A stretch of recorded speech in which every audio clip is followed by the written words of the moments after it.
Hello, everyone, and welcome to another edition of Mormon Stories Podcast. I'm your host, John Dehlin, Dr. John Dehlin.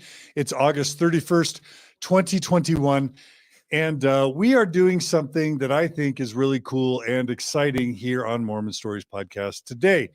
So let me just give you a tiny bit of background. So a couple years ago, Margi and I and Natasha were working as either therapists or coaches, trying to support people in the post-Mormon community, progressive Mormon community, trying to meet all the demand for coaching and therapy. And we realized there's just no way we're ever going to meet all of the demand. Our caseloads were full. We had huge waiting lists, and we realized it is just, not good that so many people need help and we're not able to stretch to meet all the need. And so we decided to just create a podcast called the Gift of the Mormon Faith Crisis podcast, where we would share 50, 60, 70 hours of our best stuff so that people who couldn't wait in line, who needed help now, or even people that couldn't afford a coach or a therapist could just get all the support they needed. So we did that. We ran that project for about a year.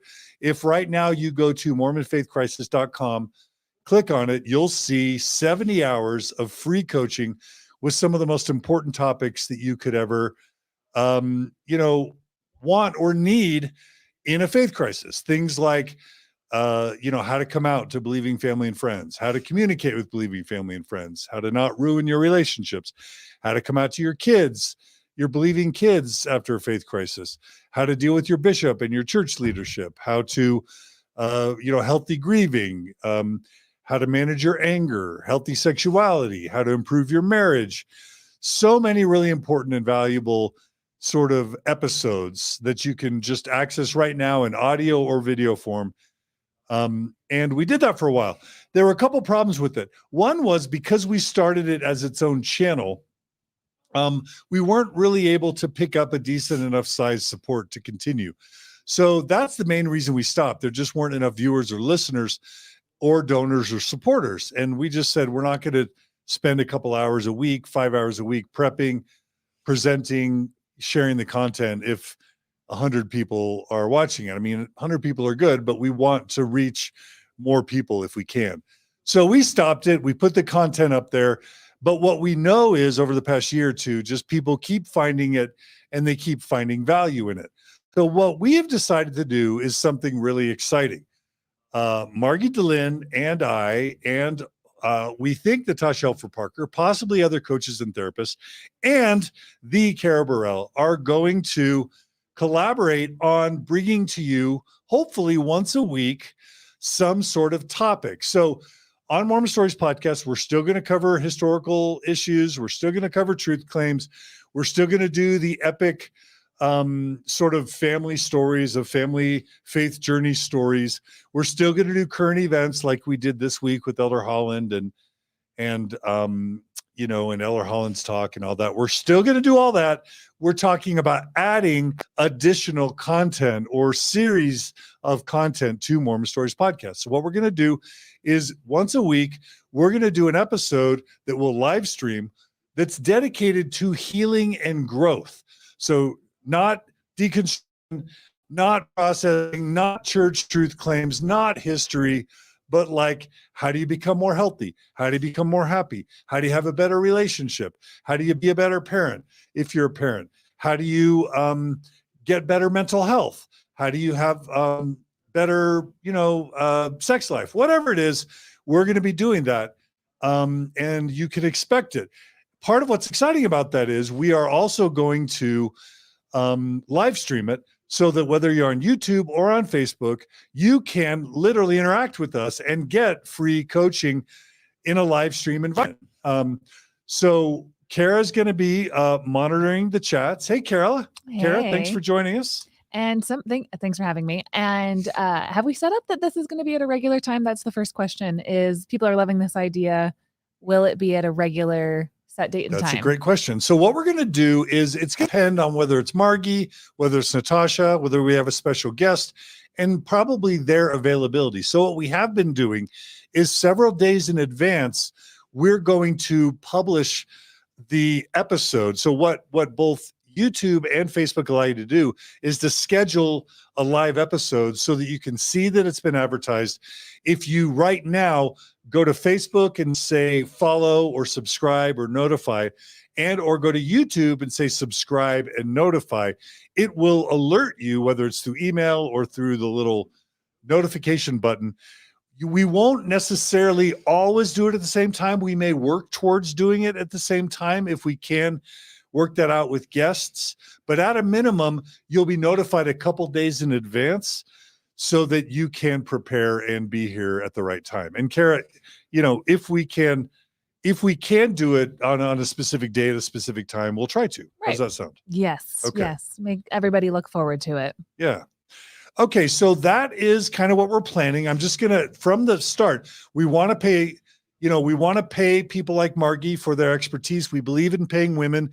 We don't in men and minorities and people of color and all the types of different people. We don't believe in exploiting people's expertise. So we want to be able to pay Margi for her efforts. If she comes on, pay Natasha for her efforts. If we have other mental health professionals or experts, we want to be able to pay them as well. I don't need to get extra payment for this effort. So this just comes with my job as executive director of the Mormon Stories Foundation and as Mormon Stories Podcast host. So I'm not asking for any money. But so what we want to ask you to do is, if you like this idea, if you want to see it continue, go to MormonFaithCrisis.com right now, click on the donate button. This is in addition to the normal Mormon Stories podcast programming. So in addition to your support of Mormon Stories Podcast, if you want to see a weekly episode dedicated to healing and growth, go to MormonFaithCrisis.com right now, click on the donate button, become a monthly donor, $10 a month. Imagine that, $10 a month for weekly free therapy. And we literally will take your suggestions and do episodes on the content that you request. So you will have influence in shaping the content that we offer. That's what we're offering. That's what we're going to do today. These aren't going to be 3-4 hour episodes. These are going to be kind of 40-minute topics where we cover an issue.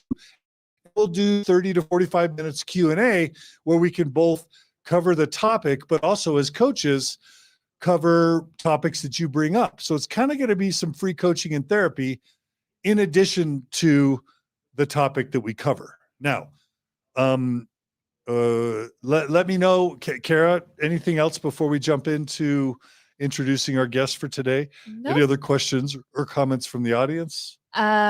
Just people being excited for the new series. So yeah, I think everyone's pumped. And I really like the idea about this content can really be whatever you guys want to make it to be, because we'll have lots of open Q&A sections. And if you are going to be able to benefit from this, please consider donating. All right.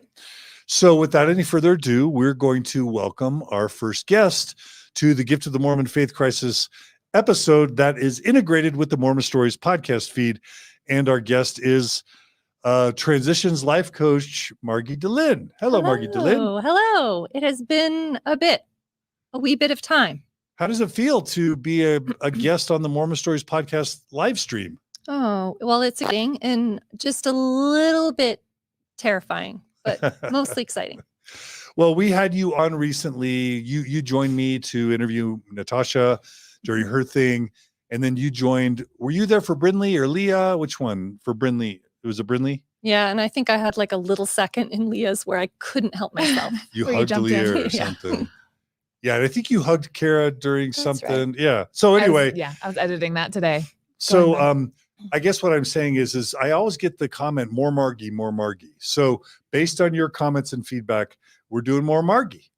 Now, Margi, really quickly, Carah.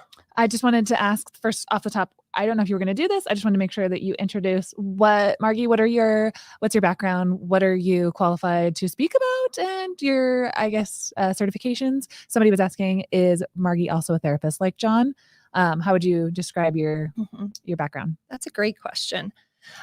So I am not a therapist. I am a certified life coach, and I kind of specialize in transitions, so life transitions. And the reason why is because amidst my own process and in working with others, what I've discovered is certain themes tend to come up around transitions of all kinds. So it can be faith transitions, it can be any type of family transition, like having children kind of graduate and leave, or illness is a transition. And what you find is it tends to affect relationships. It tends to affect identity, how you see yourself and your sense of purpose. Oftentimes it touches kind of how you view yourself existentially. And it also affects marriages. There's usually grief work. And so within all of that, that's where I really feel passionate and love to kind of work with those that I am able to meet with. So that's kind of me. And you could just go ahead and say it. We always ask Natasha this, and Leah and anyone else. Do you have a website where if people want to learn more, follow your blog, consult you about your work? What's the website? So the website is beautyinthenow.org. Okay. I'm also on Instagram. I try to leave little pieces there so that everyone can have a sense for what I do and kind of what it would feel like working with me. Perfect. Yeah. Okay. So I asked you to kind of pick the topic that you wanted to cover today. And this happens to be a topic that we both know some things about. I mean, for listeners that may not know, I did pursue a PhD in clinical and counseling psychology. I am a trained psychologist. I don't practice as a psychologist because I'm just way too busy.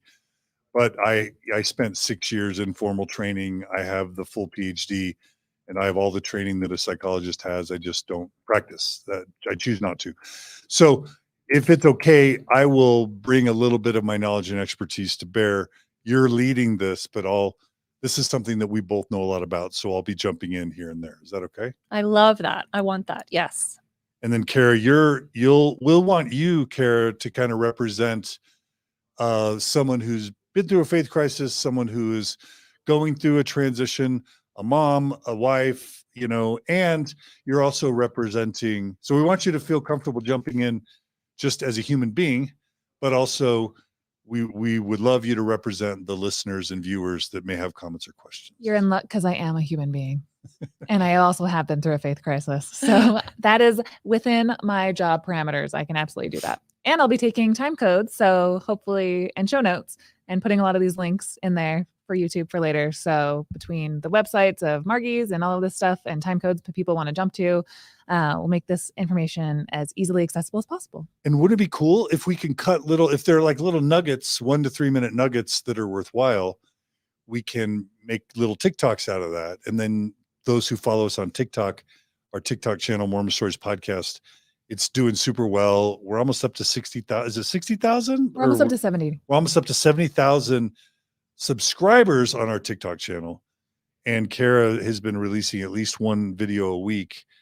And it's been doing phenomenally well. It's so fun. I was actually preparing for this. I was listening to Leah Young's episode back again, the one that Margi jumped in on that we just discussed, editing that back. And so it'd be great to have Leah come back on and do another one of these. And I remember the boundarying responses and stuff, trying to make a TikTok for that, the role play stuff. So that was like the most popular part of the EFT weekend, I think, when Leah Young spoke. You weren't there for that one, but talking about boundarying and stuff. So this information, people are eating it up. They're loving it. People need it. So let's get it out there. Let's get into it. Let's get started. Okay. So listeners and viewers, get your questions or comments ready. And Margi, why don't you go ahead and just introduce the topic Okay. Be our guide. Okay. Yeah. And let me know how I can support you. Sure. Well, just to kind of introduce the topic, I have been thinking, John and I do a lot of talking on our walks, and he had asked me kind of my thoughts recently, and I've been really thinking about this. It's coming up a lot for my clients. It's coming up a lot for myself, for my children, and I'm seeing this in a lot of areas. And this is the feeling of overwhelm as it shows up in kind of this larger sense in our lives, and also where it hits us in our lives, right? And I think where overwhelm tends to kind of show up most is in our relationships. And so that's where I thought it might be helpful to kind of start today is with a really simple process of showing up for ourselves and showing up for others when we're feeling quite emotionally overwhelmed, dealing with strong and difficult emotions. Yeah. And so obviously going through a faith crisis is really traumatic and hard and difficult and painful. And so we want to kind of have that staged in our mind, but also just being in a marriage, navigating a marriage or a mixed faith marriage, being a parent, and just living life. You're going to have these super stressful moments that you can either be super reactive to and do damage, or kind of be more mindful and present about, and not do damage and or even strengthen relationships. That's kind of the dichotomy here. And that's the life skill we're kind of trying to set up today, right? Yeah. Good. It's this idea of emotional regulation. Yeah. Does this sound even applicable to your life, Carah? Oh, are you asking because you're my boss? Do you ever feel a little bit overwhelmed, Carah, by your? No. You're always super poised home, life, family, parenting. Yeah. I have my own coping techniques that we don't need to get into because they are not kosher. Back to Margie. Okay. All right, Margie. So where do we start? And I was just going to say too, transition aside, I think being alive and being a feeling sentient being, we all come by this, honestly. So no special circumstances needed. I think, but we can also take COVID, and we can take kind of the air, fires and things going on, right? The divisiveness in the political. I just feel like, but yeah, this is part of being alive. Yeah. So lots of things to be stressing us out. Yeah. No shortage of stressful stimuli.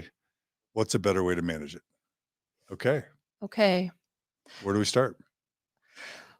Well, I think it might be helpful to kind of start with where this starts for me, for just a sense of, So a little bit of background. I feel like there was a particular time in our history that I've spoken about before, but if I had to kind of describe it, where this was kind of birthed, I would say it was like during a time of like just tremendous tumult, pain, and suffering in our personal life. So I've talked before about kind of towers and how we all have kind of these towers in our lives. We have maybe a faith tower, we have parenting tower, we have maybe a marriage or relationship tower, existential tower. And I would just say this really hit me when I would say most towers were down. And so if I could describe that to you, what that would look like would be I had 4 children at home going to school. So I was in a high output kind of situation day in, day out. And we were in a place of tumult maritally, a lot going on there. So stress and uncertainty as to how things were going to play out there. We had our own faith kind of journey going on where we were all in different places and trying to support our kids. My dad was sick. I was spending time every week tending to my dad as he was dying. Alzheimer's, Lewy body, dementia. Yeah. So I had a little existential kind of work going on. And it was like, what I was noticing was I just, can still remember. It was like, there was just no grounding for me. I just felt completely groundless. And I really was devoted to my home and to our family. And in spite of that, I was really in this constant cortisol, overwhelmed state. I just could not get right. And where it oftentimes would show up would be in just kind of daily life. So in kind of daily tumult. So here's what I'll say about that was I had some grounding rituals that were birthed during that time. So I talk about like how maybe like how that might have led you sometimes to not be at your best before you implemented some of those rituals, whether it's with me or yourself. Like Carah talks about healthy coping. So maybe it was how you coped in a suboptimal way for yourself. Maybe Margie has never coped in a suboptimal, healthy way because you're pretty great at coping, but coping with yourself, unhealthy coping with me, unhealthy coping with the kids, talk about maybe ways you didn't cope great before you started developing this practice. Okay, well, here's what I'll say.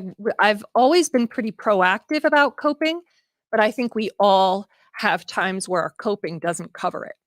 And that's where I found myself. The things that I had relied on up to that point, like morning exercise or a little quiet time, like I would try and find quiet. It wasn't enough for what I was facing. And I felt really limited in my resources for whatever reason during that time. And I also felt protective of you, of our family, and who I could turn to.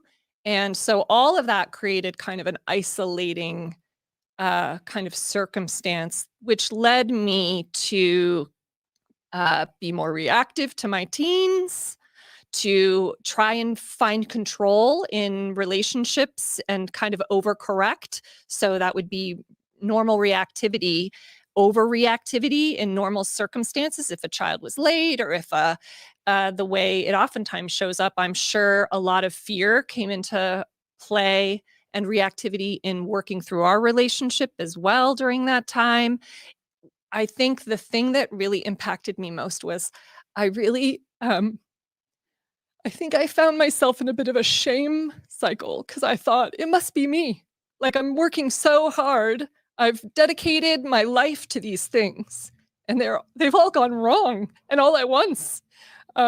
So it must have to do with something I'm doing. And maybe if I was a different person, or I did things differently, maybe I wouldn't be here or I wouldn't. And so then that overreactivity and saying things that later I regretted or acting in ways that were not my values, they're not how I felt about my children, nor how I wanted to show up for them.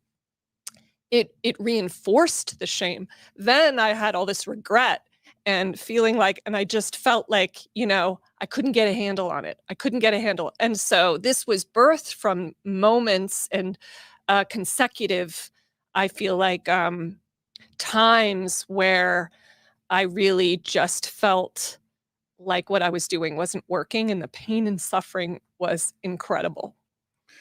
You kind of is it fair to say you kind of reached emotional rock bottom with whatever skills and techniques you had used up to that point, and you realized you had to do something differently, implement some new strategies or tools? Is that fair to say?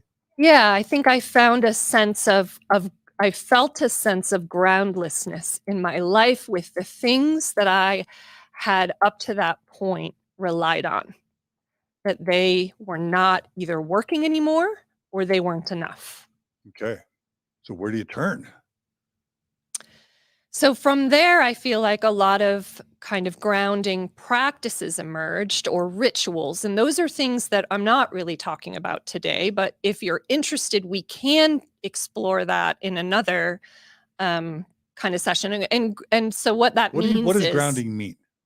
So grounding is an effort to sort of connect with yourself in your body, with what you're feeling in a way that isn't overwhelming to you and in a way that you are showing up for yourself in compassion and love and connection to your values at the moment. And those can be really different. If you're dealing with children, it might be different than with a spouse or, so that's how I would define grounding. Can I ask you if I understand it right? Is Yeah. that okay? So like, let me just tell you how I'm thinking about it as I hear you talk about it. Like the way historically it's often manifested for me is like, I'm just being normal John at work or at home with you and the kids. And I keep hearing, Dad, you're acting really grouchy. Dad, you're acting kind of rude and snippy. Or you'd say, John, you're talking unkind to me. I'd be like, no, I'm not. I'm fine. What are you talking about? I'm being kind. I'm being direct, but I'm being nice, and I'm not. There's nothing wrong. Why does and it's a complete lack of my own internal emotional state and how I'm treating other people, because I'm so busy, so stressed, so overloaded that I'm not even in touch with, how I'm treating people, but also how I'm feeling inside.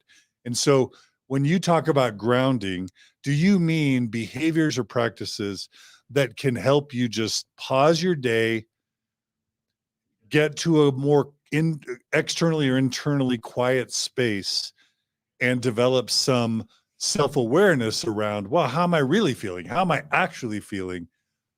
And what am I thinking? What's hurting? What am I sad about? What am I happy about? What am I worried about?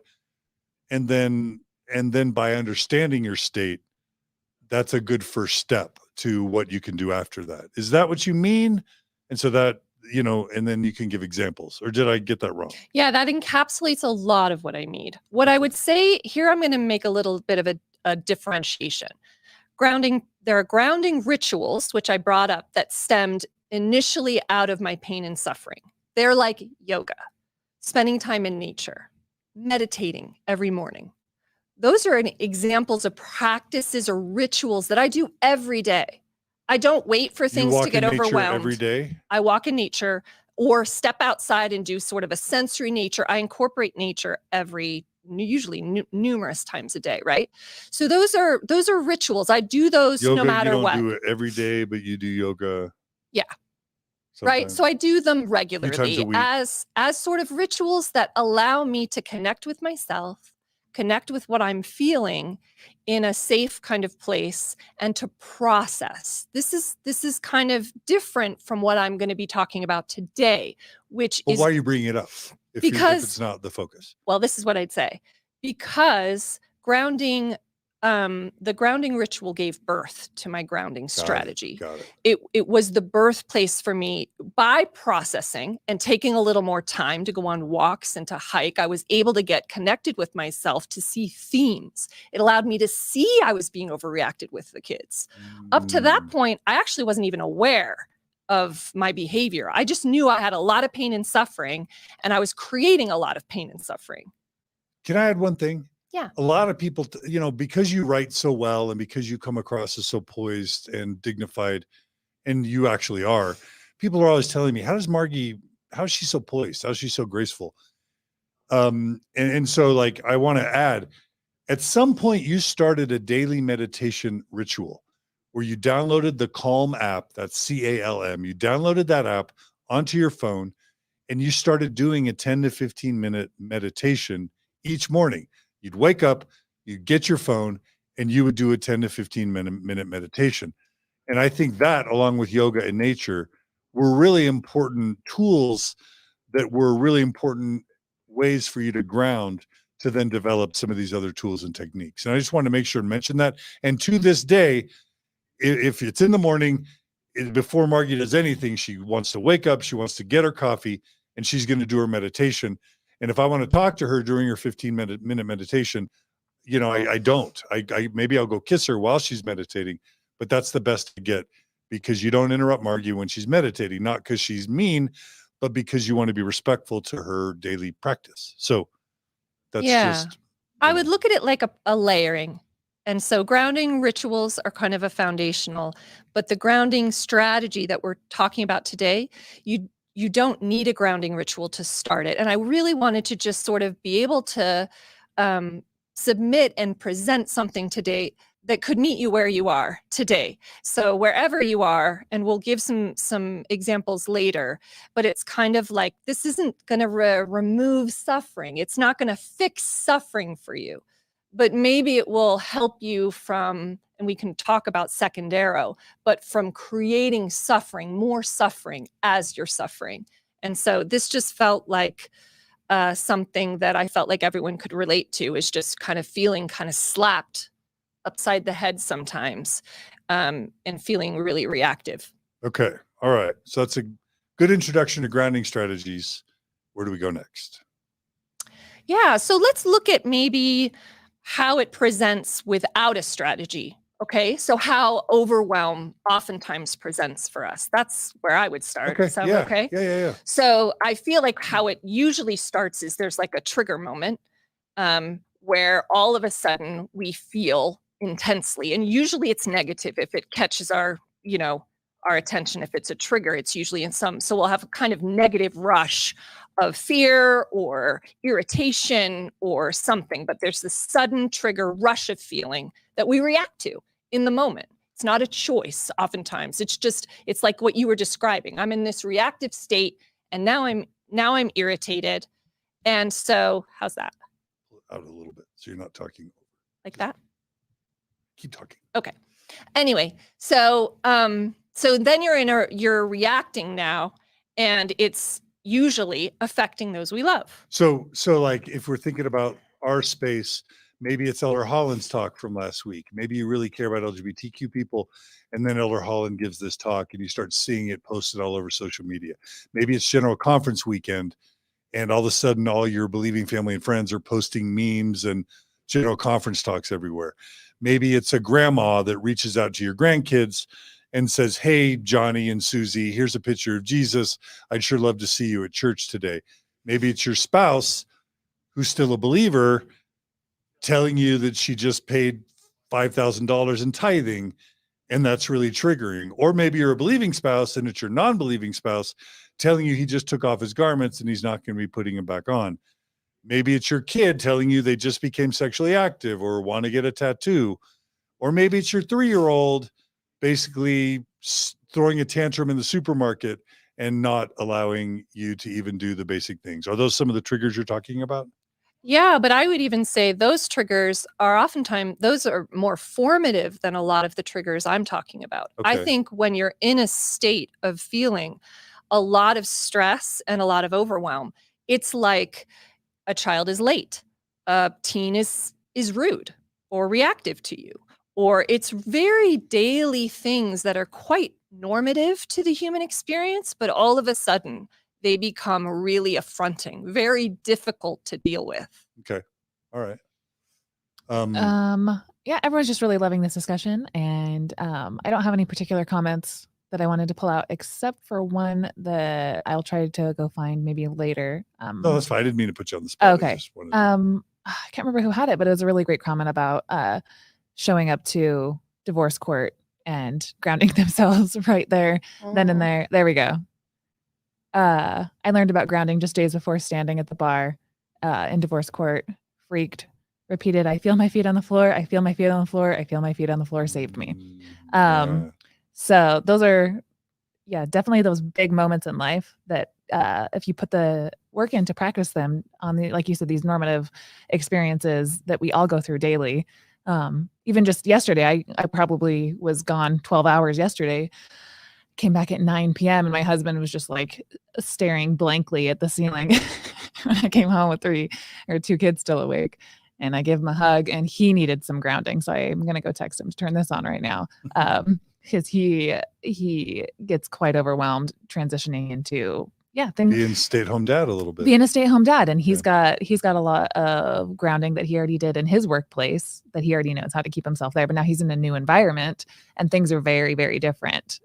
Being constantly grabbed and smacked in the face by kids, and them always asking questions, interrupting, needing something and stuff. So I think we were talking about faith transitions and going from one space to another. There's so many different transitions that as human beings we go through. So this is very, very helpful. All right. So true. So in short, I would say grounding is getting out of your head space and more into a body space for grounding. Okay. And the other thing, I'm glad you mentioned that about sort of that daily life. I look back without the towers falling, and I look back at having 4 children at home, and basically within 11 years. And that was really challenging. And so I think sometimes we can be really hard on ourselves as we kind of view choices that we've made, that we should have this figured out, or this is normal, or we chose to be a parent, and shouldn't it just feel easier than it feels? And the truth is life is hard. It's challenging, and having a sense of compassion for you continually showing up amidst the hard, I think, is really important. Great. Okay, where do we go next? Okay, so I kind of feel like we kind of spelled out what happens when we don't have a strategy, right? Didn't we? Did we talk about rush of feeling? And then we also have reactivity. Oh, but we didn't get to normally what happens after that is when we react, we kind of spread the pain around, either to children, to spouses, to whoever's around. It might be ourselves. We might engage in a lot of aggressive self-talk. That's really common. So we kind of spread that pain around. And then inevitably what happens is we feel regret, shame, guilt about then our behavior. So that's kind of what most of us do without a kind of mindful strategy. And so from there, I would like to maybe and talk about like basically what the problems are with that. Okay. And what would you guess some of the problems would be? Like, I feel like we could probably share. I mean, I don't know if this is where you're thinking about going, but I'm thinking about like L. Ron Hubbard and Scientology. Like, if you think about the auditing that Scientologists do, the stuff that kind of becomes the gateway into Scientology, it's all around reactivity. It's just about how much damage we do when we're not present, when we're not connected to ourselves, and when we're reactive. The way I think about it is like, you've got your lizard brain in the middle of your brain that is your emotional center. And it's very reactive. It's like, oh, there's a lion, I got to run. It's your fight, flight, or freeze system. Mm-hmm. That is your monkey brain. It's literally how you survive on the savannah. And that's a great brain for not dying in the wilderness, but it's not a great brain for like, being a civilized human being. If all you are is like, hungry, eat, feeling sleepy, sleep. Oh, angry, me yell. I mean, you're one step away from the great Incredible Hulk, right? Or a gorilla or a dog. You know what I mean? So what is the difference between animals and humans? It's the ability to say, I'm not going to be ruled by my emotional center. I have this other part of my brain that was developed later in the evolutionary process called the cerebral frontal cortex. It's your rational brain. It's called your executive center, your executive functioning brain. And that's where you're like, oh, I'm feeling like I want to punch someone in the mouth, but that wouldn't be very healthy. So I'm going to not do that. Or I feel like yelling at my kids and wife, but that's not going to be good for my values of what type of spouse and parent I want to be. And so what we're talking about here is allowing the right part of your brain to govern your behavior and what techniques you can develop to put space between the emotional reaction internally and the outward behavior. And this is where secular Buddhism really shines, because secular Buddhism, and that becomes the foundation for acceptance and commitment therapy, which is what we're going to talk about.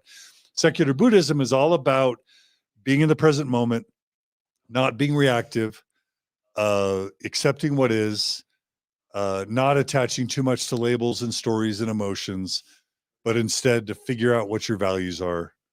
And by being present in the moment and not reactive, letting the values govern your behavior and not your emotional reactions. So that's my kind of summary of what I'm hearing from what you're laying down so far. Yeah, I really like that. Can I highlight a few things of what you said that I really liked? Please. You kind of highlighted this idea that when we react, oftentimes we don't react in ways that are true to us, true to what we value, true to who we, our best selves. Yes, who we want to be. Yeah. Right. And so our reactions at best are just like you said, like an attempt to protect us based on past experiences or what we've been taught, or right. It's like a fear response that's not the fear, necessarily sadness, anger, all the strong emotions, big feels. Yeah. And that of course reinforces shame. So now you're carrying a lot of shame and guilt, which oftentimes creates. So I love that you brought that to light. And then second is it's a choice. And that's where I really want to highlight is reactions aren't choices. Reactions we just do, right? They're knee jerk, we don't think about them. And so what we're going to practice, and I have great, by the way, like I don't want to say one's bad, this is good, because I feel like that in coaching, there's this a principle about practicing. And no matter where we are, we notice how we show up. And it's just data. So you gather data when you're not your best, you gather data when you are, and you try to neutralize it, and then just really look at your experience, right? And what you would prefer. So I really want a lot of love and compassion in this process, and to normalize the fact that we all are reactive at times, okay? But we're introducing this idea of how we're going to choose to respond, not react. So with that, we've got a couple steps for All when right. you feel sideswiped in a day. Okay. So how to respond mindfully based on your values versus reacting in ways that might do damage and that don't reflect your values. Okay. And we can share these. Do you want to share them? Yeah. So I'll do one and then you. Yeah. So if I were to start, the first step is noticing. So noticing. Great. So these are the steps to how to change. So all of you are wanting to know, how do I do something differently? How do I respond and not react? We're going to now go through 6 steps. Is that right? That's right. So 6 steps to responding, not reacting. That's right. So Okay. just imagine the last time you had a reaction that was not you, and that you felt a little bit sad after the reaction, noticing kind of, wow, I really, overreacted or treated someone sadly, right? We're going to go right back to that place. And what we're going to have you practice is you're going to notice when you start to feel this sense of being triggered. So you're going to you may feel really heightened emotionally in that space. You may feel a lot of bodily sensations. You may feel hot in your head. You may feel constriction in your chest. You may start to kind of clench your fists. You may start to, have a lot of swirling thoughts come up, but it's going to come from a place of panic, of stress. All of a sudden, you're going to feel a lot of panic, a lot of stress, a lot of heat, usually. Yeah. So noticing is first, and it's body. Hits your body first. Yeah. Maybe you can think of the noticing as like the fire alarm. Like when we're unconscious, we're just reactive. Once we start noticing, it's like that little ding, ding, ding, ding, ding that's going off that's saying you are triggered. Like we have that word in like trigger can mean different things. There's trigger warning that we're about to talk about something sensitive. That's not what I mean. Triggered means you're kind of in animal brain. You're kind of operating from your monkey brain. You're angry, you're afraid, you're nervous, you're scared, and you're triggered, right? That limbic system has been flipped on. And unless you practice a little bit of awareness and consciousness, where it's like, whoa, my heart's beating. Whoa, my adrenaline's racing through my veins. Whoa, I'm nervous. Whoa, I'm shaking. Unless you're being mindful of your state and noticing what you're feeling, you're just going to be reactive. Carah, what were you going to? And I wanted to bring this home because this is really important to me, because we're talking about values, and I really value being a good parent and modeling. Like, I don't want my kids to fight with each other, so I don't want to talk down to them. I don't want to raise my voice to them because I don't want them to raise their voices to me. And so as you're talking, I'm just thinking of the last time that I really flipped out at my kids was a moment in which I had to switch gears. And so when you're talking about what are the triggers, what are the things that lead up to it, I'm assuming a lot of people are going to be like me, where you're doing something on your phone that's important to you, that's involved with work, that your focus is so here. And when you have to just immediately be derailed from what's important to you to what's important to your kids, which is like them climbing on you, getting your attention, mommy, mommy, mommy, and being derailed from something, it usually has to do with an intense focus one place being shifted to another place.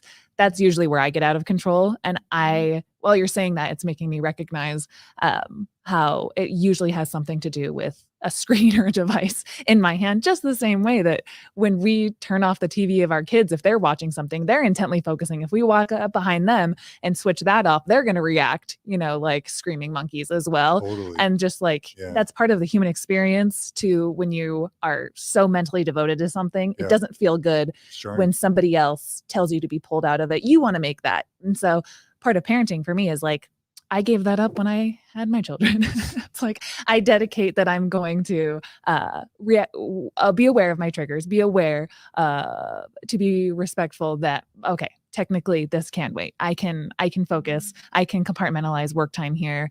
And when I'm home, I'm just with you and focusing on you so that you don't have to worry that mommy is going to flip out. That's good. That's really great.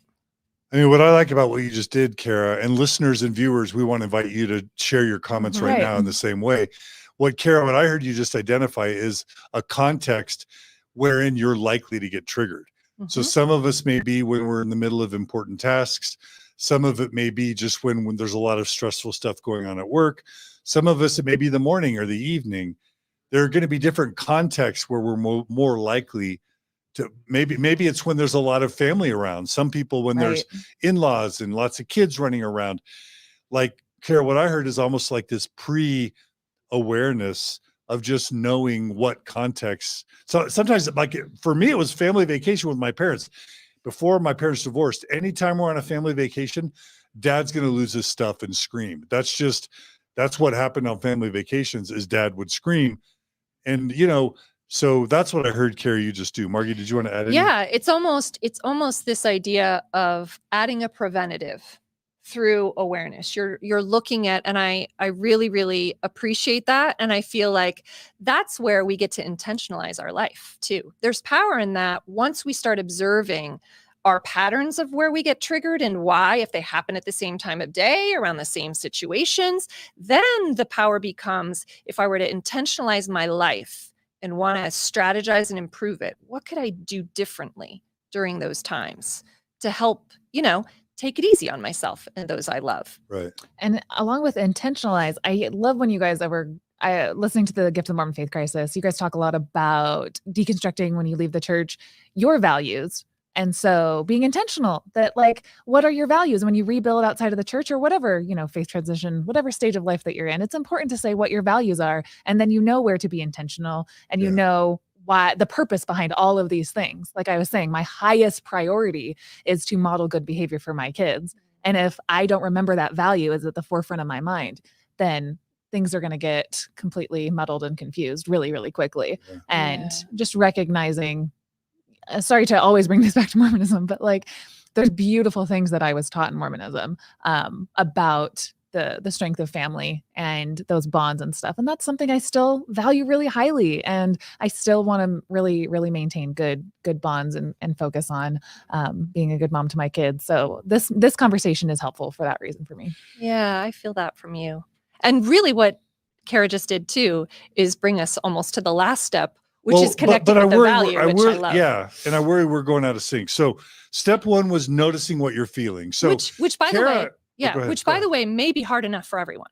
That for a while, because we were not raised in a culture, in family cultures, in a religious culture where we're real great at connecting with our emotions and what we're experiencing. So be gentle with yourselves. No, this is a practice. Yeah. We've intentionally been trained, many of us, to ignore our feelings, to suppress our feelings, to pack down our feelings. I think I'm a world-class avoider of my own feelings and oftentimes very unaware of what I'm really feeling. Mm-hmm. And so this first point of noticing what you're feeling, sometimes it's almost like we're learning a new language, which is the language of our own mind and heart. So it takes time. But I also think Carah kind of added a step, 0.5, which is understand the context that are triggering for you. But then the very next step is to know when you're being triggered. And so just to kind of round that out, Margie, it's your heartbeat, your anger, your blood pressure, your face may feel flushed. You may feel nervous. You may start acting in a snippy way. Those are all examples of manifestations of signs of you that can help cue you into what you're feeling. Is that right? That's right. I think for most people, it's that everything tends to speed up. Yeah. Right? Yep. Your heart, your thoughts, your everything. You want to react and you want to, Yeah. Okay. So that's part one, is notice what you're feeling. Do you want me to do part two? Sure. Okay. Yeah, so part two is a topic I love, which is accepting the feelings, labels, thoughts, and stories. So we're talking about 4 things: feelings, thoughts, labels, and stories. And this is stuff comes right out of Buddhism. Our brain does four things really well. It labels things: good, bad, ugly, pretty, beautiful, rich, guilt, shame, righteous, dangerous. Like our brain labels things. Our brain tells stories. They're trying to hurt me. They're out to get me. They love me. I'm the best ever. You're the worst ever. You're the meanest person I've ever met. Those are stories that your brain constructs. So there's labels, there's stories, there's thoughts, which is like, I wonder if I'm going to get hurt today. I wonder if, the church is not a cult. I wonder if the church is a cult. I wonder if my believing neighbors hate me, if they're gossiping about me. These are all thoughts that you might have in your brain. And then there's emotions. I'm happy, I'm sad, I'm depressed. These are all just, your brain is like this factory generating feelings, labels, thoughts, and stories. That's what your brain does. It's just generating them. And there's a real peril, a real danger in taking any one label, any one thought, any one feeling, or any one story, holding it too tightly, taking it too seriously. So for example, let's just say I'm a bad person, right? That's a label. That's a story. You may sometimes make mistakes. You may sometimes have room for improvement. But if you just really like paint on your forehead and chest, I'm evil, I'm wicked, I'm dirty, that can start affecting, go ahead. Or I'm broken. Or I'm broken, right? Mm-hmm. That can really start affecting how you carry yourself in the world, how you think about yourself, how you react to others. If you start believing that your kids are bad, misbehaving little miscreants, right? And you have that story you're telling yourself, my kids are poorly behaved. You can start treating them really badly because you believe too much in this story or in this label that you're telling yourself. If you sort of assume the identity of being a depressed person beyond a clinical diagnosis, but you start having the label of being just sad all the time, again, that can drag you down into ways that aren't really helpful. So, and then finally, if you refuse to accept what your brain is producing, my brain is creating the story, my brain is creating these emotions, my brain is labeling everything. If you try and fight what your brain is producing, you could just make it stronger. There's always this example of the pink elephant where I don't want to think of the pink elephant. Well, you think about it more. I don't want to think about sexual images. Oh, my brain is going to generate 50 sexual images as soon as you try not to have one. So there's this idea of learning to accept that your brain is going to be generating all this stuff, stories, labels, emotions, everything. And instead of trying to fight it, what if you just were able to say, whoa, my brain is really going crazy right now. And instead of trying to fight it and feel shame about it and defeat what my brain is trying to do, I'm going to just step into acceptance mode. My brain is generating that thought. My brain is generating that fear. And I'm not going to try and control it. I'm going to just notice it and let it be there and just sort of become the noticer of a really overactive brain. Whoa, I'm feeling really angry right now. I'm feeling really afraid right now. I'm feeling really sad right now. If you can cultivate within you the noticer, which is separate from the feeler or the thinker or the labeler or the storyteller, that starts to generate some distance. And that distance becomes your freedom to act differently. Does that make sense? Carah, does that make sense? That right there, the Eckhart Tolle taught me that. Right there was how I stopped crying about my faith crisis and moved on because I distanced myself. You said everything so spot on. The noticer of those feelings. And then as somebody who wants to understand why I'm doing the things just from a psychological perspective, why does anyone do anything? Noticing why I'm doing it and asking myself these pointed questions and knowing that this is my conditioning and that I was raised in this high demand religion and that I have a systems conditioning that it doesn't want me to leave, that wants me to stay in a comfort zone. And noticing those feelings were super helpful for me to be able to distance myself from the way I was raised, from the systems that I was for so long, maintaining, like in Mormonism, you're maintaining your mental health within this one system. And if you leave that and you don't have another way for coping and maintaining healthy systems, that alone did it for me. Like that alone, night and day's difference.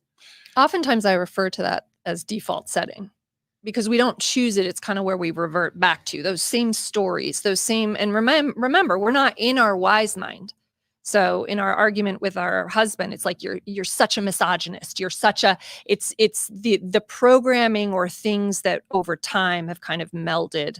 So I oftentimes talk about it like a default setting or kind of programming. We're not choosing it. It's a result of our experiences and our pain and a lot of our suffering over time. And I just wanted to add one last thing about accepting, because you talked about kind of feelings and stories and labels. Also, it can be reality. So like this helps with children a lot, where they're on a whole different time thing and reality thing. And so it can get to a point where we're very resistant to things happening. This is not the time. We don't have time for this. We need to go. Like we are already late, and we are resisting what is actually happening in real time, right? So a lot of the acceptance is, this is what's happening. This is what's happening right now, right? That you actually let in reality and you allow it to be. Okay, so this is how it feels to be me right now. This is how it's going to feel. And so there is a reality piece where we don't want you resisting with what is happening, because that makes everything worse for you, for other people, and we compound that suffering then. Yeah, and I think you mentioned the second arrow. This comes from Noah Rasheta, which comes from secular Buddhism. Great podcast called Secular Buddhism, by the way. But I'll just introduce the concept of the second arrow. It's a story, and it's basically, a king is walking through a forest with an entourage. And all of a sudden, an arrow shoots out of the forest and shoots the king in the heart. And the king falls back, and immediately he's feeling fear and anger, right? He's like, oh my gosh, I'm going to die. Are other people going to attack me? And I'm so angry. Who shot me, right? Okay, so the first arrow is the pain that life inevitably is going to present to you, right? But let's look at how the king reacts. The king can react in kind of one or two ways. Let's talk about the less productive way. The less productive way that the king might react is with ego, which is like, who dares shoot me with an arrow? I want to figure out who did this. Here, servant, shave off some of the wood shaft and go search all the trees in the kingdom to see if we can match someone's actual tree to the shaft of this arrow. And go, other servant, pluck this feather and go find all the birds in the kingdom and see if we can find whose bird this feather matches with, so we can find out. And the king is obviously not accepting the fact that he's been shot with the arrow and dealing with that. He's instead bringing his ego and all sorts of other stories and labels to this problem. That's what, obviously, Margie, what is the king forgetting or neglecting by adding all of this additional story and label and concern to his exact situation? Probably, I'm guessing, taking care of himself and maybe taking care of the first arrow. Right. And so in the story, the king spends so much time worrying about and trying to investigate who might have shot him that a second arrow comes out of the forest and kills him, right? So the first arrow represents the inevitable pain that life is always going to confront us with. The second arrow represents the additional pain and suffering that we add to our life situation by reacting to situations thoughtlessly, not based on our values. And so accepting, that's where acceptance comes in. If we accept we've been shot with an arrow, I'm angry, the church isn't what I thought, my spouse still believes, President Monson gave a talk that I hated, President Holland gave a talk that I hated, my parents are never going to respect me again. Whatever that first arrow is, if we can just accept it and deal with that and not react with story and label and emotion, then we're not adding additional suffering to the situation at hand. And so that's where acceptance comes in. And that's what you mean by the second arrow, analyzing how is our reactivity, trying to prove that the church is true, trying to email everyone in the ward that they need to get out of the church, trying to force our kids to respect us by grounding them right? Yelling at our kid, our 3-year-old, to behave in the grocery store. All those things add additional suffering to the initial pain and frustration we already have. Is that what you wanted me to talk about? Yeah, that's so good. Okay. And in that way, also, he could have taken cover. He could have strategized to get out of harm's way, kind of wise-minded, made some decisions to prevent Staying this. alive. Right. Like, and isn't staying his alive. first goal to stay alive as a king? Yeah. Not to die bleeding out as multiple arrows come into him? Yeah. Is his first goal vengeance and revenge?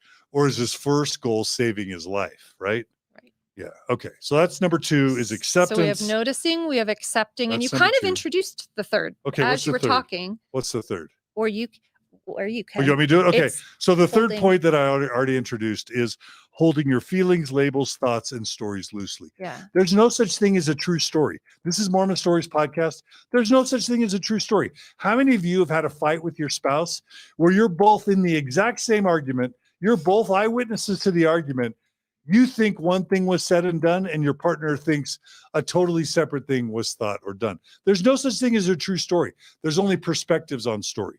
There's no such thing as a true emotion. If I hate Margie, if you and I are fighting and I feel like I hate you, is that true? Do I really hate you? Or is that just what I'm feeling in the moment when I'm really frustrated? Why are you smiling?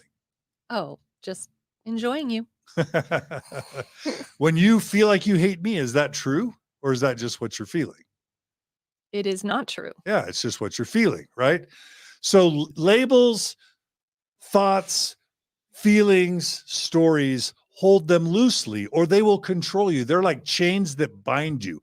If you're convinced that your kids are disrespectful, you're going to treat them that way and that's going to bind you. If you're convinced that your spouse, is a dogmatic believer who is blinded and brainwashed, if you hold those labels tightly, that's going to ruin your ability to have a healthy relationship with your spouse.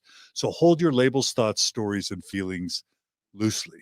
That's rule number 3. Which Carah kind of spoke to too when she was talking, because it's this idea when you express yourself, I am feeling anger.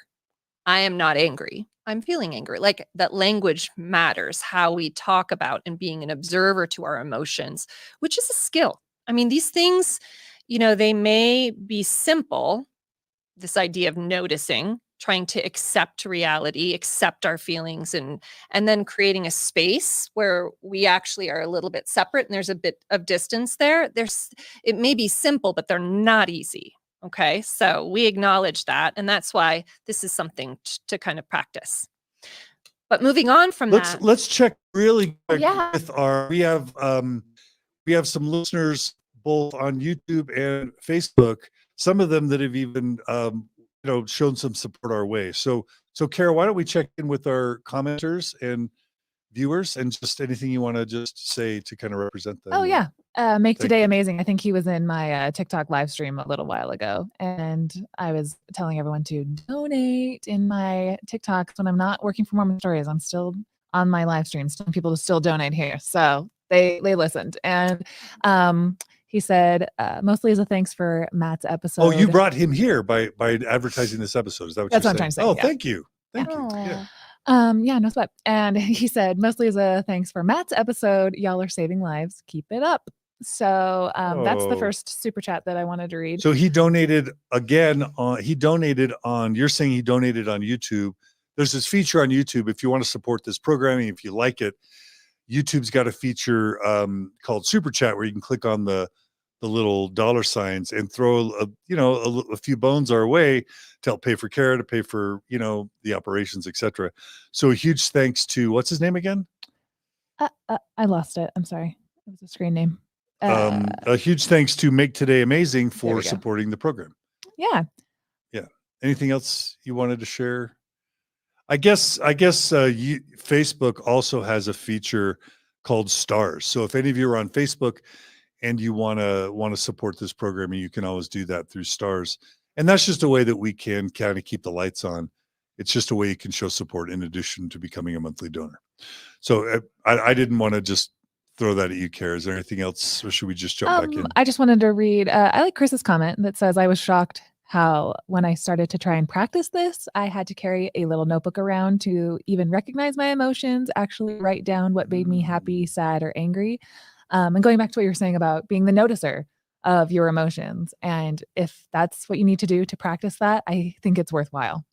I love it. So that's a tip from Chris. Bring a notebook to write down the thoughts and the feelings that you're having, like a little journal, like an emotion journal. That's a great tip, Chris. Thank you. Yeah. And to add to that, I think on our phones, I'll have like a notes app where I'll take notes of different things. Just yesterday, I started taking my husband, when I got home, like I was saying, he was like just destitute. Like, please, Carah, I need your help now, and he was tired. And I wanted to take a note of what his triggers were in the moment. It's funny that we're having this conversation because it was just last night. And unfortunately, I think too often we are the noticer of other people's emotions and not our own. And so I took down a little thing of like, Aaron's triggers are when I work 12 hours a day and he is very tired. He does not have energy at the end. I need to make a special note of that, and to be the noticer of our own emotions first and how I can be better observant of his boundaries. Apparently I shouldn't come home at 9 a.m. If he's watching this, I'm going to get in trouble. I wasn't actually working, Aaron. I took a nap. AM or PM? I came home at 9 p.m. last night. Okay, PM. You said AM. Okay. I mean, I worked from 9 a.m. to 9 p.m., but it's because I took like a 3-hour nap on the couch back here. He did not know that. Now he will. Anyway. But yeah, I just wanted to add that I think as human beings, we're way too observant of other people's needing for correction and not our own. But what we can really measure is how we best show up. So the final two. So grounding's next. That's number 4, right? Yeah, but I'm going to I'm going to make a little bit of an amendment, but trust me. But what I would just say, so the final two, and I wanted to say for many people, it's common for people to kind of struggle a little bit with creating space with emotions. I think for at least my clients, I feel like the noticing and the accepting are a little bit more straightforward. Sometimes that space and creating space can be tricky. And for those that find in this kind of self-exploration process that it's tricky, sometimes grounding helps with that. So that's the next step, is some type of grounding short exercise you can do on the fly. So we're not talking about a yoga session. We're not talking about a full-fledged, but what we are talking about are some proven techniques research-wise. So breath is the number one. So if you can kind of do breathe in, breathe out, you kind of want several cycles in the moment of that where you're, really kind of trying to slow down the speed up. For me personally, I combine breath with a visual because I'm a very visual person. So for me, I slow my breath and I focus on kind of this fact as I breathe in that I'm a tree. I know it sounds probably really strange, but I love trees. And so it works for me. So I visualize myself as a tree. And when I breathe in, I visualize my body as the trunk, it kind of goes up into branches and the air goes up through the tree and it goes down through the roots. And it just helps the breath get me out of my head better. And then I visualize whatever's happening is this storm, but I'm a tree and I'm fixed and I'm solid and I'm grounded, right? And on some level, when a storm comes for a tree, you're flexible enough, you kind of move, but there is no threat. There is no harm going on. So that really helps me get grounded. Those are a couple kind of quick techniques, but you can also kind of explore on your own. But breathing is a very popular one. A visual really helps for me. And I really like grounding is a way of showing up for yourself in love and compassion when you're distressed. And this is important to me. I can get choked up about it because I think oftentimes for many of us growing up, when we were distressed, when we felt negative emotions, when we voiced a sense of a differentiation, a different opinion, we were abandoned. We were left alone. We were disciplined. Literally timeouts are you're on your own. You're experiencing something and I don't want anything to do with it. Right. So, and that's kind of where we come from. And so grounding is a way back to ourselves where we're showing up for ourselves in a difficult moment. And we do it with love and compassion. So grounding is for you. And it's a way of showing up for yourself when you're distressed and trying to kind of emotionally regulate and calm back down. Does that make sense? Beautiful. So that's the grounding That's step. 4. And then I'm going to skip a step and bring it up later. Okay. So the last step I would say in this series is connecting to values, which we've talked a little bit about. And the values are going to be probably different situation So to 5 and 6 situation. are values. Yeah. So I'm bringing up, I mean, you can do it if you want. I thought it would be complicating because I like steps to be really short. Okay. Like 4 or 5 steps for a brain okay. versus 6 or I'm 7 just steps. going I'm with like, the I'm that's just a going lot with the more outline. steps. But yeah, we can talk about that because so you're going to choose your respective values in the moment. So if you're talking with your husband, or you're noticing like Carah did, oh, I'm noticing like I get triggered or reactive in this scenario. So it's a child. How do I want to show up? Which she did. She was like, I don't want to talk to my children in ways that, ultimately I don't want. Yeah. What do you want to say? Oh, I didn't mean to interrupt you. Just when you were ready, I'd add something. Oh, So okay. when you were finishing your thought, I was going to add something. So connecting for your values in the moment. If you're with a child, what's important to you? What's important to you when you're working with your children? What do you want them to feel? Is connection important? Do you want them to feel a sense of emotionally safe with you? Whatever it is, I want that to be your driver. I want that to be the thing that informs your choice. What you choose then from, no matter what you're feeling, we're going to have you actually act according to your values. So, and that may be different, right? Because if you're talking to your husband, maybe the values there, according to your, whatever your situation is, maybe it may look a little bit different than for your children. But being able to connect with whatever situations are coming up on a daily basis, what those values would be that you want to kind of inform whatever choices you're making. Yeah. So what I normally, when I talk about values, it's basically, what are the most important things in your life that you value, getting really clear on those, and realizing that those need to be kind of identified, prioritized, and then acted upon. So a value is not like, I don't have premarital sex. That's not a value. A value is not, I don't drink beer. That's not a value, right? A value is not, I wear modest clothing. None of those things are values. Yeah. A value is literally something you value. I value physical health. I value emotional health, mental health. I value fun. I value kindness. I value my marriage. I value being a good parent. So these are things that you value in your life.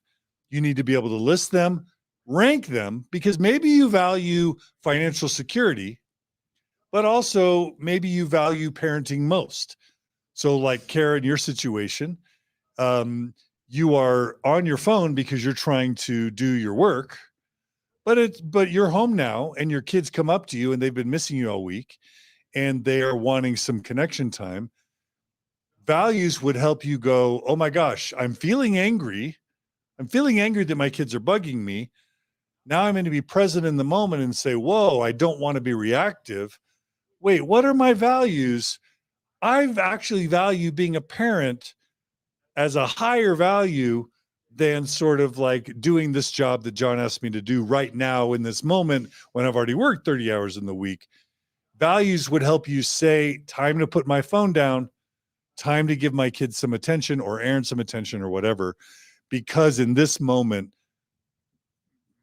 my marriage or my kids are more important to me than that extra task that I'm being given. So values provide you with direction and motivation. They help you know how you want to behave and in what direction you want to be moving. Values are never a destination. They're always a journey. You never arrive at being a great spouse or a great parent or being, financially well off. You're always moving in the direction of any one of those values. So that's my little introduction to values. Yes. And I think that makes a lot of sense for like life values, which can be very clarifying for people in rebuilding. I think it's really helpful, though, to go a level deeper for people to really think about. And I feel like Carah did a great job with an example of this. So, yes, we value parenting, but in as you're looking at however old your children are, what are the values day to day? or things you want them to feel. And that's next level. So for example, it may be like, we can do this together, John. Like, what are our parenting values? Our parenting values, I'll say a couple. I think our connection over control, that's a value. We want to connect with our kids, and we'll move and sacrifice control if it means we can connect with them. And I think we value being emotionally safe for our children. So no matter what, they're going to kind of tell us, right? We value them feeling safe with us. So our responses have to feel safe. Would you add any other values? Yeah. Like there's a whole episode on the Gift of the Mormon Faith Crisis about conscious parenting, where we draw on the work of Shivali Sabari, her book, Conscious Parent, or The Awakened Family, or Out of Control, where she helps us understand that connection is way more important than control and punishment. And so we've shifted our parenting from like, what's the rule? And you broke my rule. You were disobedient. I'm going to punish you. Frankly, that's the model we learned in Mormonism and in the church. And we shifted to. And in our own families. Yeah, in our own families of origin. Nuclear. Mm-hmm. What we've shifted to with our kids is our biggest goal is that our kids feel comfortable telling us what they're thinking and feeling, that they feel intimacy and connection with us. Because otherwise they just shut us off, ignore us, and want to lie to us. And we don't even know what's going on. So we measure being a successful parent by, does our kid want to tell us what they're thinking and feeling? That's how we know that's how we measure whether we're being connected parents, right, versus punishing and controlling parents. And so those are our parenting values: connection over control. And there's value in having values around. So parenting may be a value, but getting clear about what those values will look like in the day-to-day, what you want your children to kind of feel. Yeah.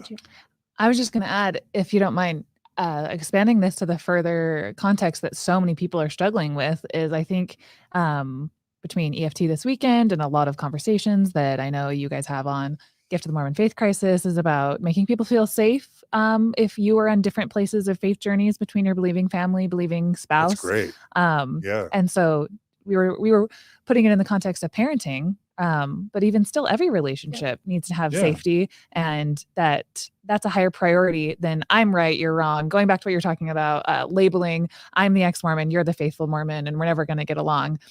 Dismantling those labels and putting safety as a high priority. Yeah, we're going to actually do a couple role plays in just a second where great. We talk about this, but you bring up such a crucial one. You know, you lose your faith, there's a part of you that wants to scream it to the world, to your spouse, to your parents, to your siblings, to your children.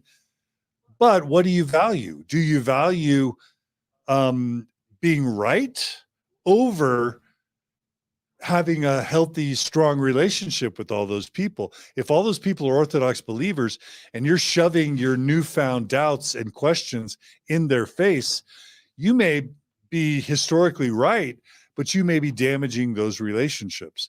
And so, Carah, that's a great example of, in a faith crisis, when you're dealing in mixed faith environments across different scenarios, knowing I value a healthy marriage, a connection with my parents, my kids trusting me. I value these friendships or my siblings. I value intimacy with them over, me being their historical teacher and me forcing my new perspectives historically upon them. Having an understanding of those values can make all the difference in terms of how you act when you learn a new historical tidbit or feel triggered by some meme that somebody posts somewhere. Yeah. And this is where I think life is brilliant, because where your suffering is, this is probably where you will look first. So if an example is like, you may have no problem with your parents, but the in-laws are really problematic. So having a sort of set kind of thing for the grandparents may not work because they're really different. So being able to really just notice what's coming up in your life, or notice if you're having frequent interactions in your marriage, then looking at your marriage and saying, where can I grow and what do I want to offer? What are my values for the marriage? Do I want to apologize more easily? Do I want to listen more? do and really looking situation by situation and really intentionalizing and curtailing your approach and your values to meet where you're suffering and where you're really kind of feeling triggered and overwhelmed. Yeah. And I'm going to be a little bit of a weirdo because I make the sense of, I feel like I have a life hack in my brain where I just need to pretend things are like a movie or something to make my brain focus and do it. And as you're saying this, I don't want to start crying, Margie, because every time you're here, I start crying. But like in a real context in my life, that's really important because I think a lot of couples struggle with getting off of their phone and connecting throughout the day. And it's probably my husband's number one complaint about me is that I'm on my phone too much. And I feel like if somebody were to watch me, if there were aliens watching, trying to observe what are my highest values, they would think that me being on my phone is my highest value, that my connection with my husband is probably not my highest value. Like that's, if somebody were a noticer of me, that's what they would have nothing else to conclude. You know what I mean? Yeah. So I think of things in those type of terms. If somebody else were to notice those things, I should be the first one to notice them as well. Mm-hmm. And if someone were to observe the situation and they were to categorize my values, I want to make sure, for sure. Like I can think to myself what my highest value is, but what am I actually projecting? What am I actually doing in real life? So no matter what, I could list on paper, I could discuss with my husband, but it doesn't mean crap unless it actually is coming to fruition and it's being actually borne out with the way that I interact and stuff. So as you're just discussing this, I'm just realizing how much more you can talk a big game all you want about, but it doesn't really mean a lot unless your relationships improve because you're putting these and implementing them and putting them into place. That's right. The values are there to drive your choices, to drive your behavior. And I'm so glad you mentioned that actually, because it's really important when we do the values, let's say we're looking at our relationship with our spouse.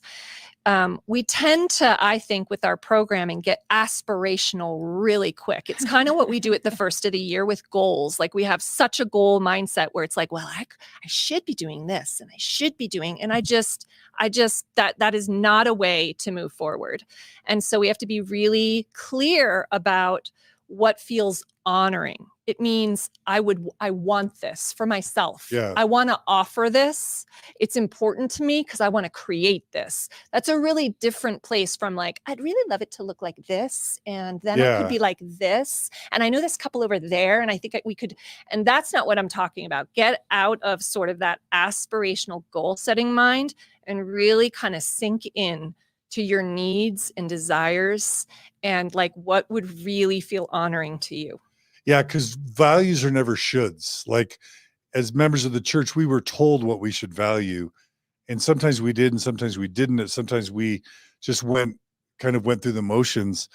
But what we're talking about here is really developing self-knowledge and choosing values that excite you, that get you motivated, that you want to accomplish, not that you should accomplish because someone told you that you should be caring about these things. That's right. Yeah. Should is no way to live. Yeah. Don't stop shooting all over yourself. We've done that long enough. All over. That's right. Yeah. All right. Okay. So that's the overview. So we're going to move into, I think, some examples now or a little bit of role playing. And again, like the point of the role playing, hopefully, is to allow you to see language, what language is used and sort of the process in action. And I want to just be clear, it is not to relieve the suffering. So if we look at a tantruming child, we may not, like our actions may not stop the tantrum. It may make that more likely, but it's not to alleviate the circumstances. It's to not add a second arrow. So I just wanted to be clear about that. Yes. So we're going to role play 3 scenarios now. We know you guys love role play. Leah Rowley like that. Carah's talked about some role play, no, I'm just joking. So who's Leah Rowley? Leah Young. Leah Young. I did some role playing with Leah. Oh, Leah when Young. She was here. People really like that. Yes, I remember that. We do, Natasha and I have always done some role play in our retreats. Notoriously bad at role play, but I'm going to do my best here. I'm going to really try and own it. It's so good for like exemplifying these Yeah. good points and stuff. So I'm looking forward to this. So we're going to do 3 scenarios. The first is a tantruming child who doesn't want to get ready for school. Carah, I don't know if that's relevant to your life or not. You may even want to be the tantruming child in the role play. Oh, That's going to be the first one. The second one is a teen who comes home late in their curfew. And then the third is going to be talking to a believing spouse about vulnerable subjects like Elder Holland's talk. So those are going to be the 3 role plays that we do, where we basically try to apply the 6 principles we just laid out to the scenario in kind of a role play. Does that make sense? and maybe Carah like wants free therapy and wants to ask her own at the end. I don't know. Yeah, Maybe. or maybe listeners and viewers will have some issues or questions or topics. We have to end kind of at 5 today, but we'll see if we have time to entertain your questions or comments or scenarios as well. And I think we thought about doing a couple, like one using the ACT strategy and then one, well, actually not using it first, right? Doing kind of the reactive model first and then using it with the strategy. Is that right? Are we So in the role play, we'll first model a reactive, non-values centered approach, and then we'll rewind and model a more values centered approach. And so one of us is going to be kind of the parent or the adult, and the other is going to be the kid or the teen, or in this case, the believing spouse for the third scenario. Does that make sense? Yes. And when we do use the ACT model, are we trying to show the steps or just be in the moment? We'll refer and to them, but Okay. try and stay in role play mode as much as possible. Okay. Yeah. All right. We'll give it a go. Okay. So what's the first scenario? In the first scenario, we've got a parent and a tantruming child. Margie, you're going to play the role of the parent. Okay. And I don't know, Carah, if you feel like if you feel close enough to your children to play the role of the tantruming child, or if you want role I was born to play, baby. Yeah. So you want to be the tantruming child? Yeah. Okay. Just don't be too hard on Margie. So how old, like, should we do reasoning or Yeah, not reasoning child? Are we doing like a 5 to 7-year-old or are we doing really young? Let's do 5. Like a 5-year-old. So reasoning and emotions are in there. Okay. Yeah. Yeah. And you're in trouble, Margie, because Carah has special words for her own children. So if she's Speaking of labeling that I shouldn't label them. If she's channeling her own children, they're going to be a little challenging, according to Carah. Uh-huh. Beautiful, wonderful children, and so emotional, so difficult, so non-reasonable. So the first time we go through, it's just reacting, right? well, you're gonna, yeah, Okay. you're gonna be in a scenario. Carah's gonna react. You're gonna I'm gonna react back. suboptimally react. That's right. Okay. She's gonna feed off that to show how that probably isn't gonna So this is end well. this is very normative. and then we'll back up and try more. And this is all fun and experimental. Should I do so my daughter's speech impediment too, or no? whatever you want. Yeah, whatever you want. Okay, so Margie, you're at the grocery store, or no, getting ready for school. So it's the How morning about now. we're leaving? We're trying to leave. You're Maybe I'm trying to leave for driving school. and I'm Okay. trying to get you out the door. Okay. Yeah. Okay. Okay. All right, do you so have you a, start, can we Margie. make you have a name? What's your name? My We'll own just take my Carah. own daughter's Carah. name. Oh. No, all right, Carah. All right. All right, come on, Carah. It's time to go. We got to go.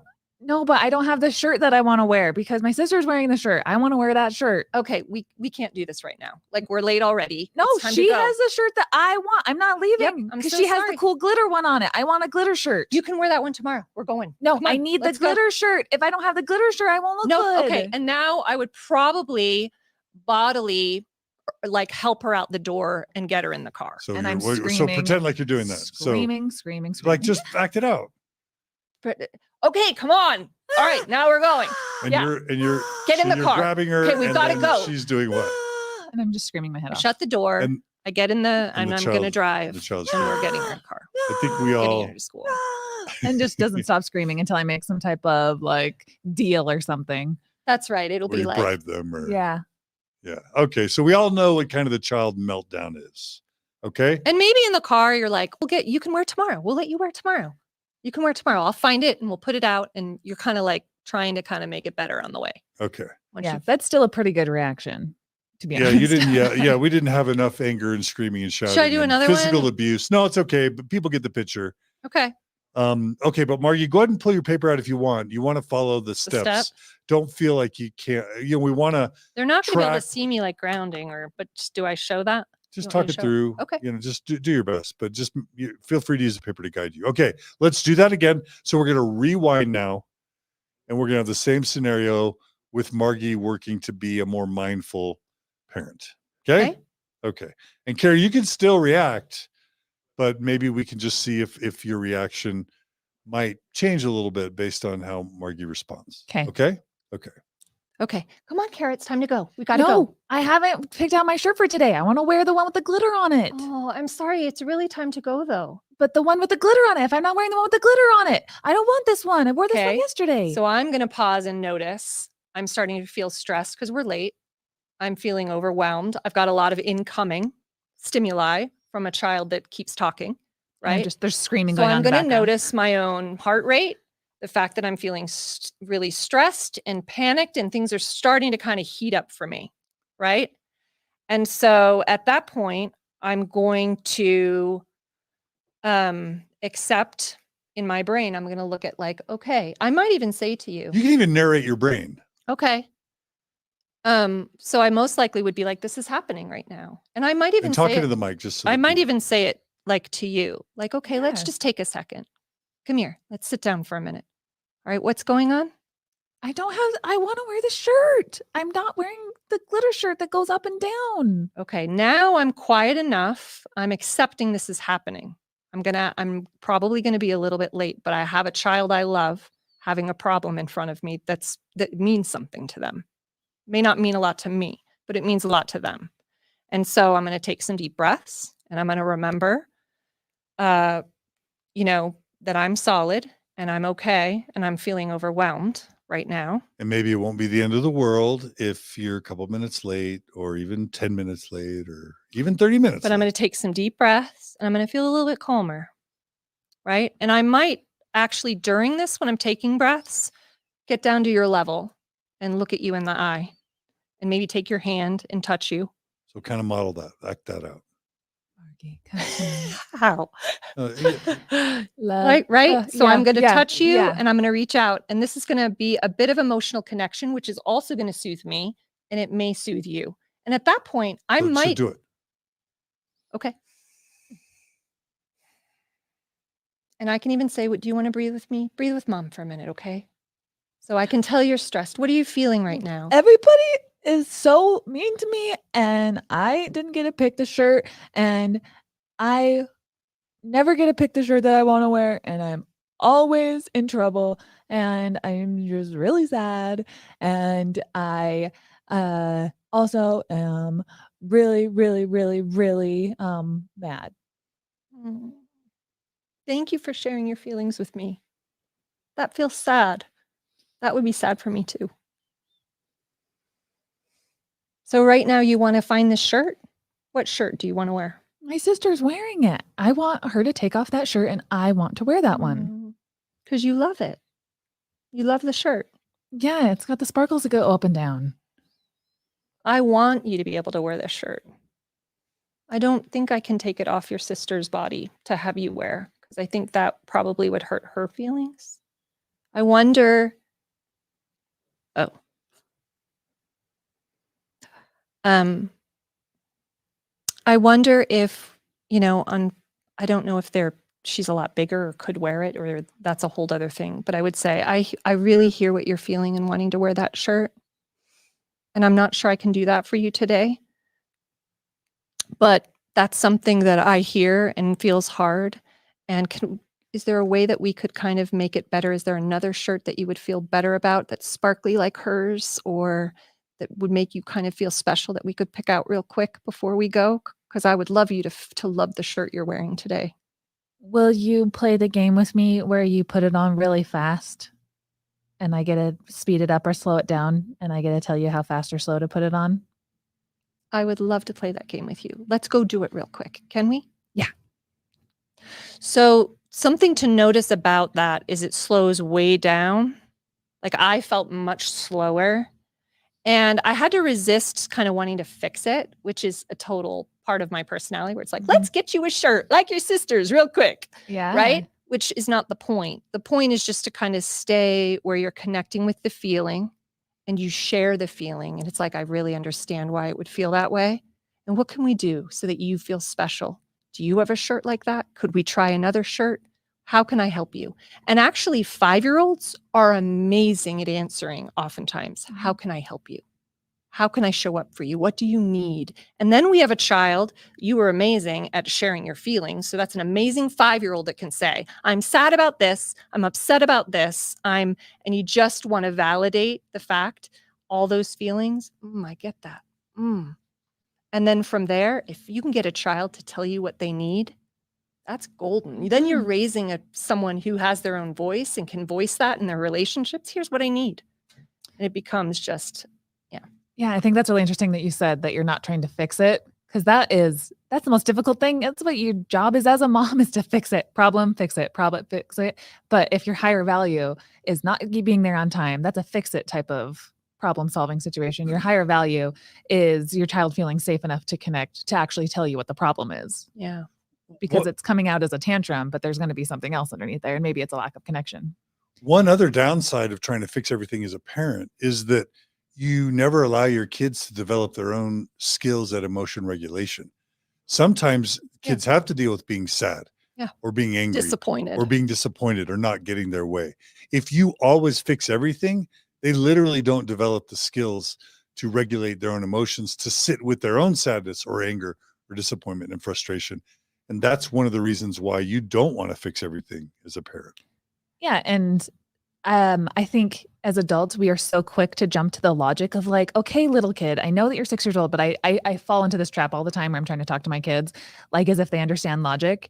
And I did Nicolene Peck has this great program called Teaching Self-Government that I did with my husband a while ago. And one of the most helpful things that I learned in that program was she just described the difference between once your child goes into the emotional state, talking logic to them is like talking Russian to them, so it's like that's humans too. That's true for humans. Yeah, humans. Yeah, exactly. Yeah. Or adults. That's true for adults. Logic.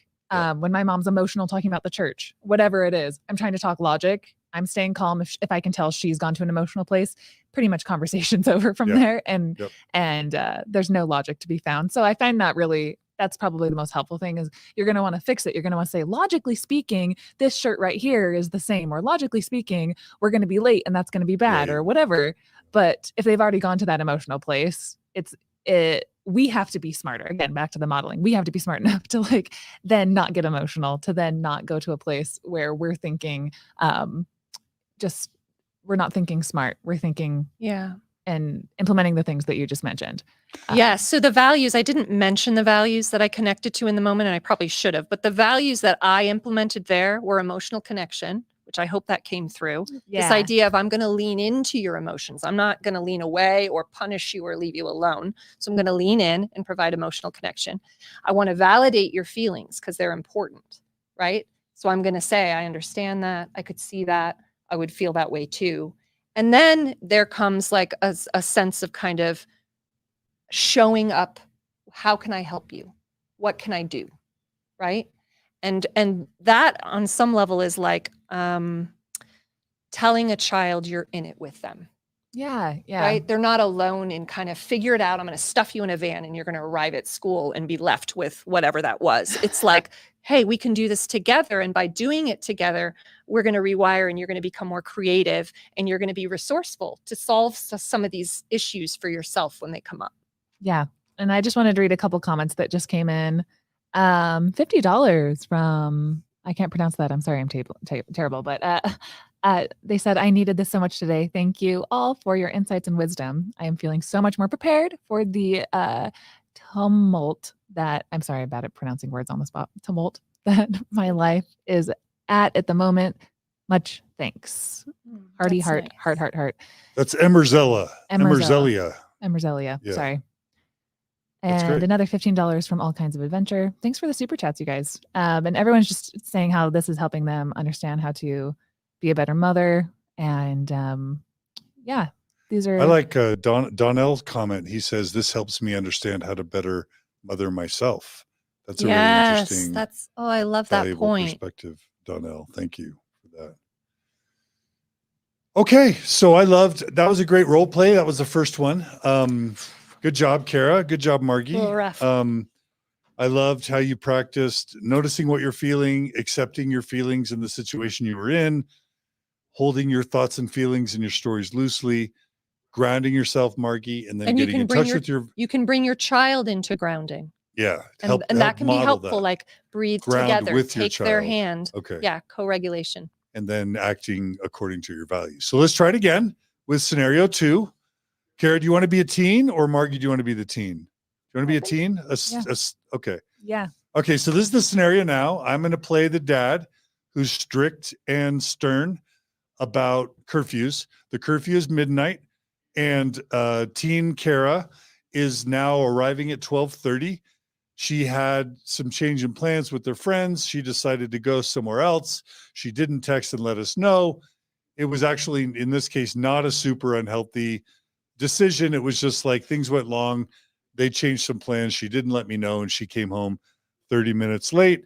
And we're going to start with me sort of being a reactive, stern parent.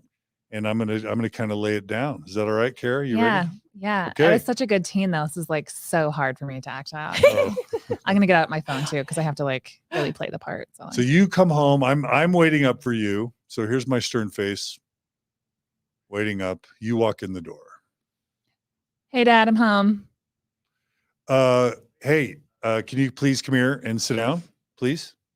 Actually, I have to go respond to like this email for school right now. I have to go do something. I need you to come sit down. This is important. Can you please come sit down? Okay. Okay. So do you remember our agreement on what time you're supposed to be home? It was like, I don't know, 12 to 1 or 12. something. You know it's 12. We've talked about this a million times. What time is it right now? I don't know. I don't have my phone on me. What time is it? You're holding your phone right now. What time is it? 12:35. All right. So you're late. So like, why in the world were you not home on time? We started the movie a little bit late and we had to run out and get snacks first. Okay, wait, but we have already established this. It's like 35 minutes. It's 35 minutes. Yeah, but we established this. 12 o'clock is the curfew. You're not I home. could be out doing so many worse things right now. And I was watching Princess Bride with my friends. Yeah, like, but Dad, come on. It's a matter of integrity. It's honesty. No. We made an agreement. Okay, but that was an agreement you told me to make. I don't want to make that agreement. I think my curfew should be 1. Listen, you broke the rules. This is serious. This could affect your life in the future. I don't even have time for this right now. I actually have to go do some give me your schoolwork right Monday. now. Give me your phone right now. I'm taking your phone away. Phone. You are grounded from your phone. Are you kidding me? Give me your phone right now. Give me your phone. I'm getting Mom, Dad's yelling at me. John gets up and takes the phone out of the teen's hands. This is not a real thing that actually has happened in our past.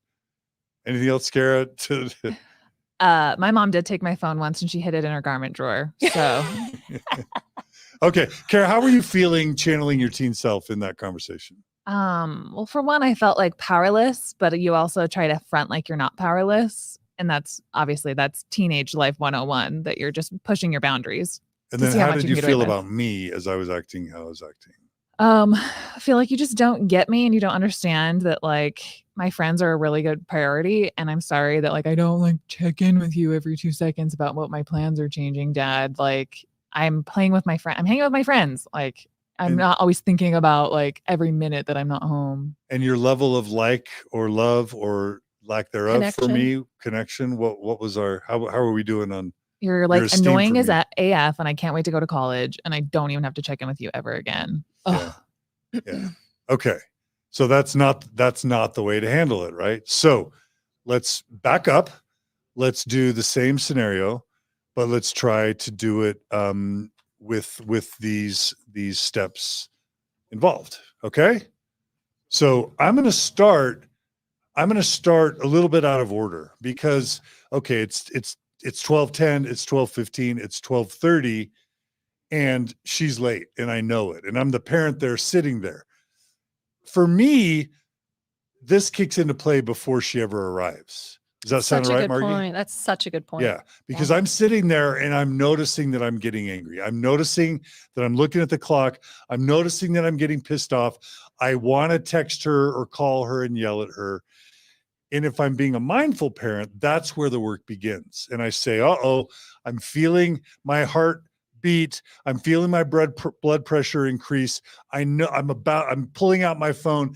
I'm starting to text something severe and mean. I don't want to be that way. And now I know she's about to come in and she's about to, we're about to have a conflict.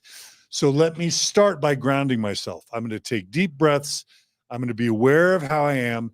And when I come in, I'm going to be super calm and loving. And a lot of this work is before she even enters the room, because I also want to get in touch with my values. Okay, I know she's safe. I hear her coming in the front door. What are my values? What do I care about most?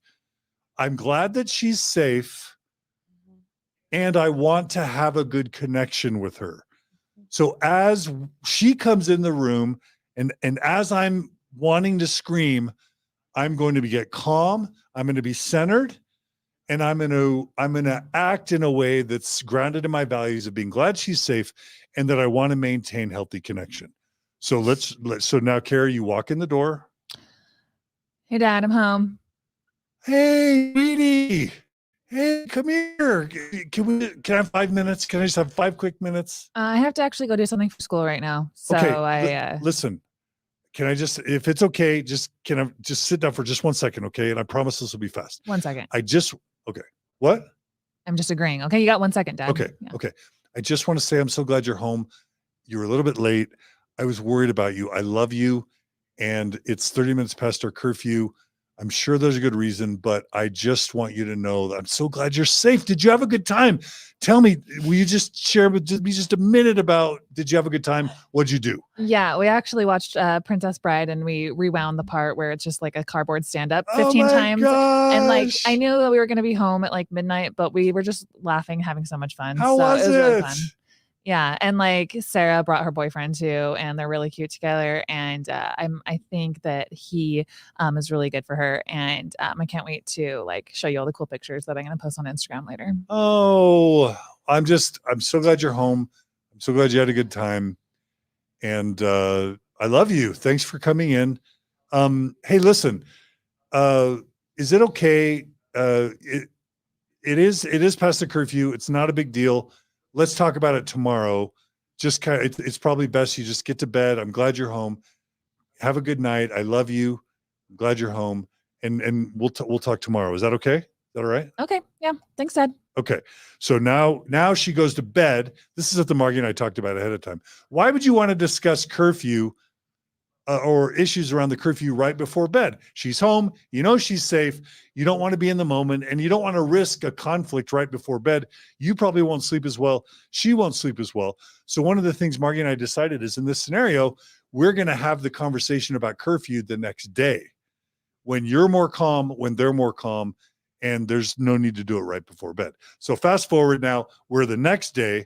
We've been more mindful, and it's the afternoon after school. Hey, Carah, sweetie, can I talk to you just for a couple minutes? Is that okay? Yeah. Okay. Okay. Hey, listen, you and I agreed that you'd be home at midnight, and I was really worried about you. I didn't want to make a big deal about this last night. Can you just tell me, I know that you value your word. Usually you're home on time. And so can you just tell me what happened just so that I can understand? Yeah, like we were just watching and like rewatching parts of the movie, and we had to run out and get snacks and stuff, and we just ended up talking a little bit later than I thought we were going to. I'm sorry. Okay. Thank you. Thank you for apologizing. Thanks for letting me know. What can we do? What do you think we can do if this happens again? Just because I was sad. I was afraid. I was worried that something might have happened. Were you in a wreck? And I was just starting to feel sad. And so is there anything we can do if this happens in the future so that I won't be there sad, wondering what's going on and kind of worrying about you? Do you want me to like just call you if I'm gonna be late? Like, I don't know. Do you want me to like set a timer on my phone for midnight? And I can't always promise that I'm going to like be done exactly, but I guess I can just like keep you updated. Yeah. Would it be all right if like, even if you know you're looking like it's likely you're going to be late, so even if it's 15 or 30 minutes before, can you kind of try and remember that and let me know ahead of time? Maybe let me know what you guys are doing so that if you're going to be late, I can know that you're safe and I can just not be super worried. Would that be all right? Yeah, but like there's really nothing to be worried about. Why? Cuz like we're not doing anything bad, so is it like really important to you that I'm like right there at midnight every single time? I know you're like, I know you're just having fun, and I know you are smart and make good decisions. So yeah, like we'll have it. We'll be in touch. I do believe curfew is important for a lot of reasons we've talked about. It's mostly about your safety. There's drunk drivers out. There's people that sometimes wish you ill. So I do feel like a curfew is important. But yes, I want to be flexible when you're safe. And yes, if you'll agree to kind of let me know and communicate when things are going to be different, we can have some flexibility there so that I'm not worried and so that you're safe and that you can have a good time if there's some extenuating circumstances. How does that sound? Okay. And yeah, I'm sorry that I didn't tell you earlier, and I know you have to get up early for work, so I'm sorry. All right. I love you, sweetie. Have a good day. Thanks so much. You're the best. Love you, Papa. Okay. All right, Margie, what's your assessment? Anything you want to add, change, or amend to that? Oh, I'm curious what values you implemented there. So the values: connection over control, connection over punishment, like emotional connection.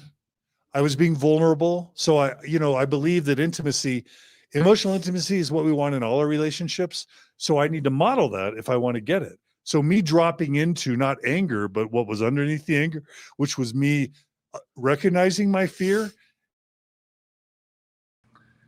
Hey everyone, it's John. I am super sorry for that problem. Carah had a technical glitch on her laptop, and she is rebooting her laptop now. We'll make sure that we use a better computer next time. And hopefully, can you guys just really quickly comment and make sure that you guys can hear what I'm saying? And what we'll do is get Carah rebooted, and we'll just continue this episode right now with this camera and this microphone if we can. So okay, so they're saying that it's back, and so all right. So Margie, what were you going to say while Carah's getting the computer rebooted? What were you going to say? Well, I was curious about the values. So did they hear that part, the values that you... Go ahead and just pretend they didn't. That they did? Did not. That they did not. So tell me, Just I was going to film you. Camera. Tell me the values that you... Okay, flip it around. Okay, so the values that I was caring about in the moment were most importantly connection, emotional connection. But also, as I was saying, when it all canceled out, is vulnerability. Like, we all know that in relationships, we want a healthy emotional intimacy. And we know that healthy emotional intimacy, sort of vulnerability, personal vulnerability, is a requirement for emotional intimacy. So to explain what that kind of means is when I act like I'm perfect and I'm strong and everything's good, you may not really feel emotionally connected to me. You may not really feel like I'm someone you trust. I'm someone you want to connect with. You may not feel like that's really compelling or interesting to you. Whereas if I act emotionally connected, where I say, I'm sad, I'm feeling disappointed, I'm feeling sad or frustrated, that helps you connect with me in a way where, and Carah, if you want to bring me my laptop, I can just boot mine up. Yeah, I have one thing, a charging issue. Hold on one second. So if I show emotional vulnerability, that's a way to connect, to emotionally connect with my kid. And so in that conversation with Carah, I dropped into, I was afraid that you were hurt. I was afraid that you were sad. and that helps her connect with my emotions instead of being just super defensive and creating the backfire effect. So some of my values were emotion, emotional connection, vulnerability, and empathy, showing empathy for her situation, and not having control, not creating the backfire effect. And and just wanting her to be a happy, healthy kid at the end of the day. Margi, is there anything you want to add to that? Yes. And just talk for a second. You did such a good job, by the way. You should have like an award or something. But one thing that I noticed there were a couple things I noticed about what you did, and a couple things to note is just, oftentimes I think there's a tendency to hold our children to maybe a bit of a different standard, or treat them in a way that, like, if we were treated that way, we wouldn't love it. So, something to consider is how often they're late for curfew. And if it's a one-time thing, do we, to what extent we want to really blow that up versus just kind of ask what happened and show a bit of understanding, because that happens to us quite a bit too.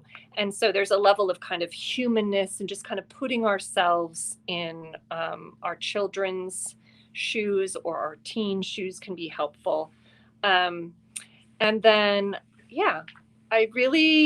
I just appreciated kind of how you worked it through as well. One thing I would say also about, when you're going to go to sleep, not talking about kind of those things. Also, we're oftentimes not our best that late at night. So we're not really, in our wise kind of good energy place. We may be tired, and so timing is actually an important thing to consider in relationships, and it'll come up for our last kind of example as well. You can hang up with that now, and we've got you back. So now you can just talk normally. Okay. Yeah, I was just bringing up the idea of timing, right? So late at night versus the next day when you've had a good night's rest. And so I loved that you kind of implemented that as well. And we'll bring it into our last example as well. Yeah, and we apologize to our viewers and listeners for that glitch. We'll make a note in the edits to try and fix that a little bit. But we're sorry for that disruption. We're getting our systems perfect for this sort of multi-stream live event. I honestly think it comes down to, we probably bought a charger from China that wasn't brand name or something, and wasn't a good charger. I don't know. It literally just Yeah. made my laptop out of nowhere just die. Right. I don't know what happened. Sorry, So guys. thanks for your patience, and we'll go ahead and go to the last scenario. Hopefully that scenario was helpful. Carah, really quickly, how was that for you as a teen? That second, do you just mind sharing really quickly just your emotion around? Yeah, I like how you added there at the end about, you were putting your highest values and your highest priorities at the forefront of your mind. When it's easy to go emotional and think about yourself, and that you want to be committed to keeping the rules. And that there's obviously, that's a good value to have, is your house has structure and values to it. But those structure and values honestly can never be implemented if the child doesn't feel love and connection in the first place. So that's something that can be built upon. So as a child, it feels like it could go south too. It could also make you feel like, oh, my dad, he's kind of like a doormat. So maybe you can speak to how to make sure that the child is actually feeling connection, and not like I can just take advantage of, there's strict commitments. It sounded like you said, okay, tomorrow we're going to have to talk about what we need to put in place so that this doesn't happen again. So the child knows that there's love there, but that's not something they can push around necessarily. Yeah. So. And Shefali Sabari talks a lot about healthy limits. They're called, she kind of refers to them as enlightened boundaries. Enlightened boundaries, right? Mm-hmm. So you do have to have boundaries. It's not anything goes. But at the same time, I learned kind of the patriarchal rules and punishment sort of model, and that just breeds resentment and opposition. It teaches kids to lie. It teaches kids to hide things from you. It teaches kids to resent you. And sometimes it encourages rebellion. And so that's, not what I want. So you want to find a way to maintain the emotional connection, treat them like they are kids who want to behave, treat them like they're kids who want to do what's right, treat them that it's okay to be reasonable and flexible as a parent, that their health and well-being and fun is just as important as the rule. That's right. And it's hard, it's painful, it's difficult, but it's worth the extra effort to maintain that connection. Because what you don't want is the kid to get in danger or to be in trouble and they lie to you or hide things and get themselves in more danger because they didn't feel comfortable coming to you when something was going on. Is that right? That's right. And I would just add, if you notice in any area you're having repeated, so this isn't a one-time thing, but you start having curfew issues of, chronic lateness, or then that, of course, would be more of a conversation, like a deeper conversation, where you're going to connect with them about kind of what's going on, what they're feeling, what they're resisting and trying to see if, either you can come to an understanding or share your feelings or have kind of a different way of going about it, but the extent to which you can allow the teen to feel like their feelings matter and that they have a buy-in to their own life, it tends to work better than you kind of just giving ongoing requests and commands. Does that make sense? Okay, we're kind of running up at our time limit, but we've got one more scenario. So can we try and do it kind of quickly? Is that all right? Sure. Okay. What's this scenario, Margie? So we decided to do a marriage scenario, and I think the one we chose was a mixed faith marriage scenario where staying in the relationship is the value. So you want to stay connected and committed in this mixed faith marriage relationship. And that's important because I think depending on different people, different issues can have different value or weight. So we're giving that as kind of a clarifier before we begin. So the scenario is Elder Holland gives his talk last week that many perceive as being hostile to LGBTQ people.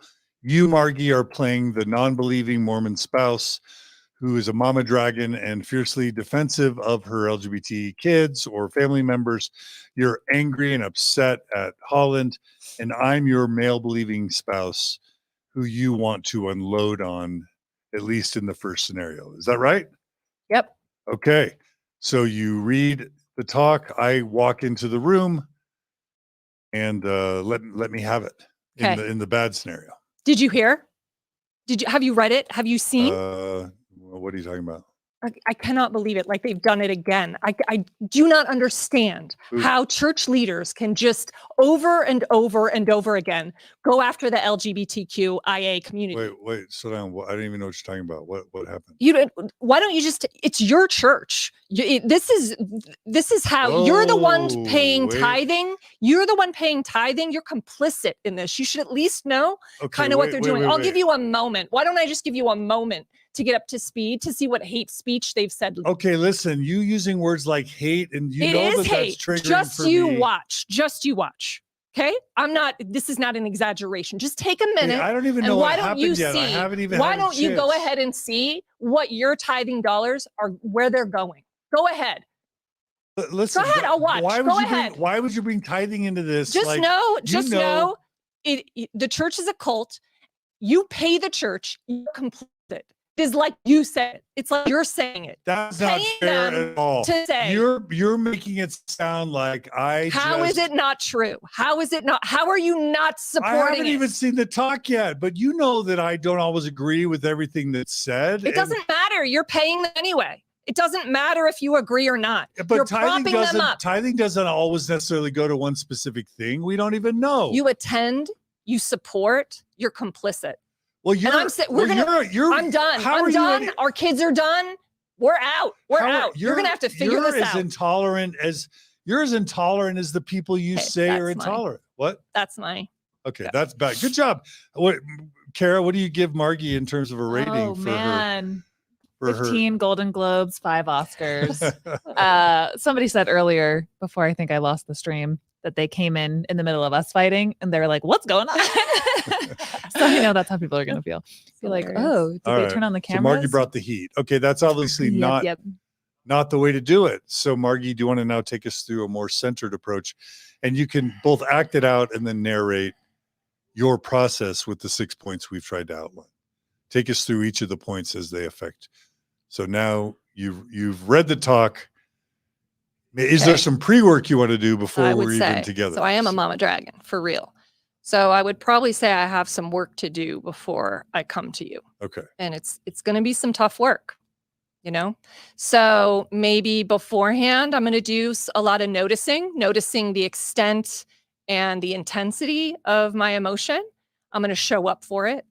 I'm going to accept that as much as I really don't want to, like, that I'm resisting this, that it happened, that these things were said, that this is my reality, that I'm feeling this way, that I'm deeply uncomfortable, that it's causing suffering to, you know, endless amazing human beings out there. So I'm going to accept a lot of suffering going on because of this. And it's a reality. So I'll practice a lot of statements of like, this is what it feels like, you know, right now. This is happening. This is the reality. Internally, you're doing this internally, practicing probably throughout the day. Like I'm going to guess that I'm going to do this till I get to a point of, you know, doing the grounding practices where I kind of feel like I have a sense for how I'm going to go about having a conversation. I might even have a strategy of how I'm going to come to you. And how will you prioritize how you come to me based on what? The values. But I'm going to ground myself first. And grounding, I may need to do a little extra, but I'm going to start with the breathing. I'm going to start with, you know, the tree metaphor. I may do some actual grounding rituals in there to help me because I may need a little extra for this one. And then I would probably say, I'm going to start, and I'm going to also separate from my emotions and kind of find my center and not wear that storm when I come into you. So I'm not going to be a storm. I'm going to separate from the story, from all that suffering, to the extent that I can feel like myself. And I'm going to think about what I love about you and what I want for our relationship and how I can use those kind of values to drive me forward in a really hard situation. And then at that point, I'd probably... And what are the values? The values I'm going to go for are, I'm going to go for vulnerability over anger. I'm going to go for emotional connection and curiosity. And I'm going to go for, I would probably... You can do some advocacy if you want, some social justice kind of advocacy. That could be a value. I think that's going to be later. I think we're going to have a conversation. I'm just saying it can be a value too. Yeah, I'm going to say emotional safety. Okay. Is the third. Okay. So that's how I'm going to go about it. And it's going to probably start... Are you going to do it right when I walk in from work and I'm like had a long day at work? No, but this is timing. So, and I walk in from a long day. So we've talked already about timing, and this is going to be another thing. So when we have really emotional storms going on, or this hits deeper, this is a value for us that is, you know, particularly intense. You know, in addition to kind of trying to really be in a place of wise mind, we're going to ask our partner if it's a good time. So I'm going to say something to you probably like, hey, I have something happened today. I'm not sure you heard about it with Holland, but I was curious if it's a good time to talk to you about that. If you're in a place where you started the role play. Yes, now I've started. Sure. Yeah. Yeah. What's going on? I didn't even hear about it. What's going on? Well, yeah. So Holland basically made a statement with regard to a valedictorian kind of speech and really said some hurtful things. And I just was curious about like what you feel about what you've heard. Well, actually, I haven't even seen it yet, but I can tell. I mean, I can tell just by your face and I'm curious what happened. What's your reaction? What are you feeling? Yeah. You know, I think I'm going to get all emotional. I'm not even in the, oh my gosh. I think I just feel tired of it. I think I feel tired of, you know, the hate speech, and it makes me feel scared for, you know, human beings all around that are hearing these words and feeling unsafe and feeling wrong and feeling broken and feeling like not good enough. And it makes me want to do something.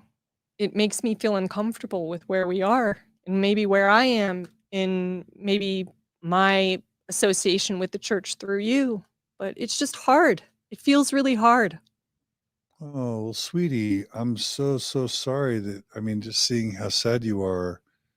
I'm so sorry that the church that I love is making you feel so sad. That makes me feel sad. I'm so sorry.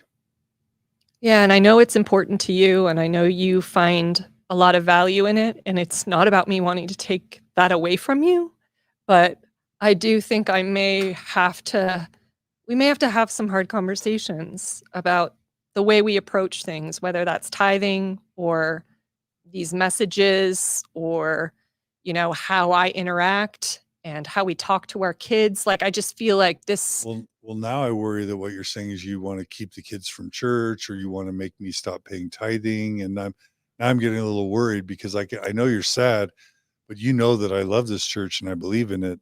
And paying tithing is a principle I believe in. I've covenanted to pay tithing, and I want my kids raised in the church, or at least having exposure to the church. Are you saying you're wanting to change that? No, I would never force you to do anything. So what are you saying? I think that for myself, I'll be making some changes. And I think I would really appreciate us coming together with regard to our kids so that our kids can feel safe. Well, now I'm worried. What types of changes are you talking about? I don't actually know yet. Maybe that's something we can talk about together. I mean, one example might be tithing, where I differentiate our tithing and maybe where you give it to the church, maybe I'll be taking, say, half and give it to Encircle, or maybe some places that I feel more aligned with. That's just an example. Are you wondering if that's something we could talk about? Yeah, like have a conversation about. That would be really, really, it would mean a lot to me. What about the kids, like attending church? Are you trying to make them stop attending, or are you proposing something else related to the messages they might hear? I mean, maybe we could use it as a check-in with our kids to really understand where they are. What do you mean? Well, I don't know that we know our children have come out. We don't know if they're LGBTQIA. So it might be a great time to kind of check in, or to really use our Sundays when they come home to kind of talk about the things they've heard and be very clear about what we think about that. But are you going to try and persuade them to not believe? Are you going to try and challenge their beliefs and their faith? No, their relationship with the church is theirs. So what?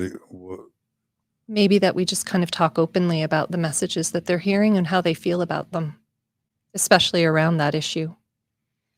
Well, I appreciate, I know this is upsetting to you, and if I'm being honest, I'm upset too. I did hear a little bit about it and I was afraid to tell you, but I'm so sorry you're upset. And I appreciate that you are being so respectful in the way you talk to me about it. And I'm afraid of change, and I'm torn because I'm angry at the church, but I also love the church. And so I appreciate you giving me kind of the space and the safety to kind of feel both. So I don't feel attacked and cornered and having to defend and react some things that maybe I don't fully support. I'm so glad you shared your feelings with me. It makes me feel less alone when you do. And it makes sense to me why you feel the way you do. And I really believe that we can come together and do something that feels best for both of us. And that validates both our perspectives. Yeah. That was like the end of Full House. I know, Some music seriously. came on. It's good. It was really good. All right. Yeah. Good stuff. I could just say, as a third-party observer who did not know, and I'm just learning a lot of these things for the first time today, what it came across, again, if I was an alien observing the human race and two people who are trying to have the healthiest marriage possible, the first thing I would notice is that looked like you had the highest value being vulnerable, Margi, and that respecting her openness and vulnerability. And quite honestly, it looked like, John, that you were respecting that you could tell she was angry and that she was trying Like you could tell that like you could tell what her value was. And like by respecting her, respecting you, that increased your level of respect for her. Just within that, like this really beautiful mutual agreement to keep things as positive and respectful. And yeah, I thought that was like a really beautiful way to approach it. And your values came across. Thanks, Carah. And thanks, Margi. And I will say that if you watch the Gift of the Mormon Faith Crisis podcast, and specifically the Faith Crisis retreat that we recorded, one of the things we've been teaching for years is that a mixed faith marriage is actually an opportunity to strengthen your marriage, to get better at practicing emotional vulnerability and healthy communication. And it actually can make your marriage better, believe it or not. So it really is an opportunity to develop some more intense skills. Yeah, a couple quick things is just, I don't know if you guys noticed in the middle of the conversation, it got a little bit heightened where John was like, well, are you going to take over? Are you going to ask me not to go? Are you going to, and that's very common to have kind of moments in conversation where there's a little bit of a rise in intensity, or you can kind of tell that someone is starting to feel fear or, right, like they kind of need, and John Gottman talks about observing, he's how would you describe John? Marriage therapist, researcher. Yeah, like at the forefront of sort of can predict kind of divorce through watching couples for a really small amount of time. These repair attempts. So I don't know if you noticed when you started to get kind of climb, I really tried to say, oh, no, I would never. And you kind of soothe and you bring it back down. Me feel safe. That's right. That's what Carah was saying. Yeah. So noticing those kind of, and being aware in conversation where it starts to climb will help you kind of bring it back down and know that that's just kind of completely normal. I love it. All right. Well, the technical glitch that we had kind of made us run a little bit longer than I wanted. We really wanted to keep this to under 2 hours, and we wanted to be able to incorporate questions and comments. We're not going to totally be able to do that today, unfortunately, but I do want to summarize the 6 points that we've just outlined as a way to close. Do you want to do that really quick, Margi? Sure. Do you have so what are the 6 things, how to stay grounded during chaotic moments, to summarize? They are, tell us again, one more time. It's kind of notice your body, your feelings, what's coming up for you. And it's usually distress.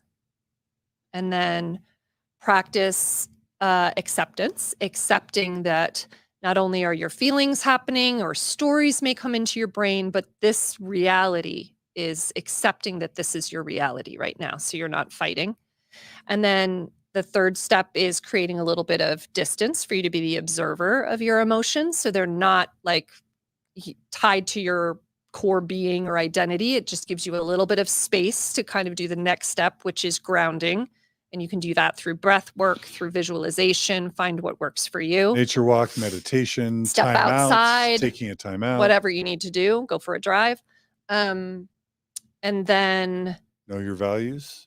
And then figure out what your from values there, are. Connecting to your values and let the values lead you to your response and your how you act.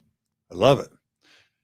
Well, Margi, this has been a really fun first episode. I'm sad about the technical glitch, but you are lovely, and I'm really grateful you were able to share this with us today. I hope it was helpful, and just from me to you, if life is feeling harder, if you're having moments of overwhelm, just to say it's not about you. It's just about being alive in this moment, and I'm just sending you support and love, and I hope that this is helpful in some way. No, I'm doing it too. I love it. Really quickly, Margi, if someone wants to reach out to you to thank you or to, consult you on anything, again, how do they reach out to you? How do they find you? I would probably say I'm on Facebook. So occasionally I get messages that way, or Beauty in the Now. I have a way that you can contact me directly. The site? beautyinthenow.org. Okay. And on Instagram? And on Instagram, it's just Margi Dehlin. As your Instagram. Mm-hmm. Okay. Any final words? I think that's it. All right. Carah, any final words before I kind of close this out? No, this was really, I love it when things are like I get paid to work here and do things that are incredibly beneficial to me in my everyday life as well. So I will take a lot of these messages home with me. That sounded like the end of a church wrap-up talk. I am so sorry. I can apply them to my life. I will apply them to my life, but I will. Thank you, Margie. Yeah, and I'll Sarah. just say thank you, Margie, for coming. Thank you, Carah, for making this possible. And let me just end with just a couple really important things. Those of you who donated in the super chat on YouTube or donated through stars on Facebook, your donations help keep us alive. So thank you for that. Lee Whenever you see Mortensen, I these just live, want to shout out what's that? one more super chat from Lee Mortensen. Just want to say thanks. Yeah. Thumbs up. Whenever you see us live streaming and you want to support us that way, that's one way you can do it. I also just want to invite you guys that if you value this programming, there's a donate button. So we want to do a weekly healing and growth sort of coaching session on Mormon Stories Podcast, where we talk about healthy sexuality, mental health, dealing with believing family and friends, raising healthy kids, stuff that's about healing and growth, not just about deconstructing Mormonism and all that stuff. So this is in addition to what we already provide on Mormon Stories Podcast. So what we want to do is ask if you support this additional type of programming and you want to see it continue, please consider going to MormonFaithCrisis.com, click on the donate button, become a monthly donor, and the funds will go to supporting the Open Stories Foundation, supporting the podcast, paying for Carah's time, paying for Margie or Natasha's time. It's not going to pay for me. I'm good. I don't need any additional support. But just know that, your donations will make this programming continue. And as long as we know that you value this type of programming, we'll do it more. So look for us to do one of these about every week coming up in the future. We would love your feedback. So if you want to email us, if you want to make comments on the blog post when this is posted, or on the YouTube channel, or on the Facebook feed, we would love to hear your comments about what other topics. Carah, maybe you can monitor the comments on YouTube or Facebook. I'll monitor the emails, and we'll take your suggestions on other topics to cover in the future as coaches or therapists. And then, feel free to email us at mormonstories@gmail.com to give us your feedback. Please share this with anyone you want. Subscribe to us, and please rate us. If you can go to Apple Podcast app, give us a positive review. We have haters who give us 1-star reviews, having never listened to us, just to bring our rating down. Same with the Mormon Stories Podcast Facebook page on YouTube or on Facebook. We have people giving us negative reviews. Please give us positive reviews. Give us 5-star reviews if you like this stuff. That'll help bring up our ratings. Just spread the word. Subscribe on TikTok. Follow us on TikTok, Instagram, YouTube, Facebook, wherever our social medias are. Following us, subscribing to us, turning on your notifications, and then spreading the word. That'll help us do this in the future. And in the future, we're going to have less processing time and teaching time and allow more time for your questions and comments and feedback. We're going to be learning at this as we go. We had the technical glitch, but in the future, we want you people who join us through the live stream, either on YouTube or Facebook, to know we want to hear your comments. We want to hear your questions, and we want to incorporate your feedback. So plan on that in the future. Anything else, Carah? Thank you so much to everyone who donated. And we had a lot of people just being really grateful in the comments, and not so many questions to integrate, but super amazing that so many people are commenting and joining and adding. Just this Mormon Stories feels like a family. I know you guys are technically a family, but this Mormon Stories lineup of just different types of podcasts to their, weekly podcast listening routine. So thank you, everyone. We'll keep bringing you good content. And Margie, we love you. We hope to have you back. Thank you. Thanks for joining us. Keep up the I good work. appreciate it. All right, everyone. Thanks so much. Thanks for joining us on Mormon Stories. You guys take care, and we'll see you all again very soon.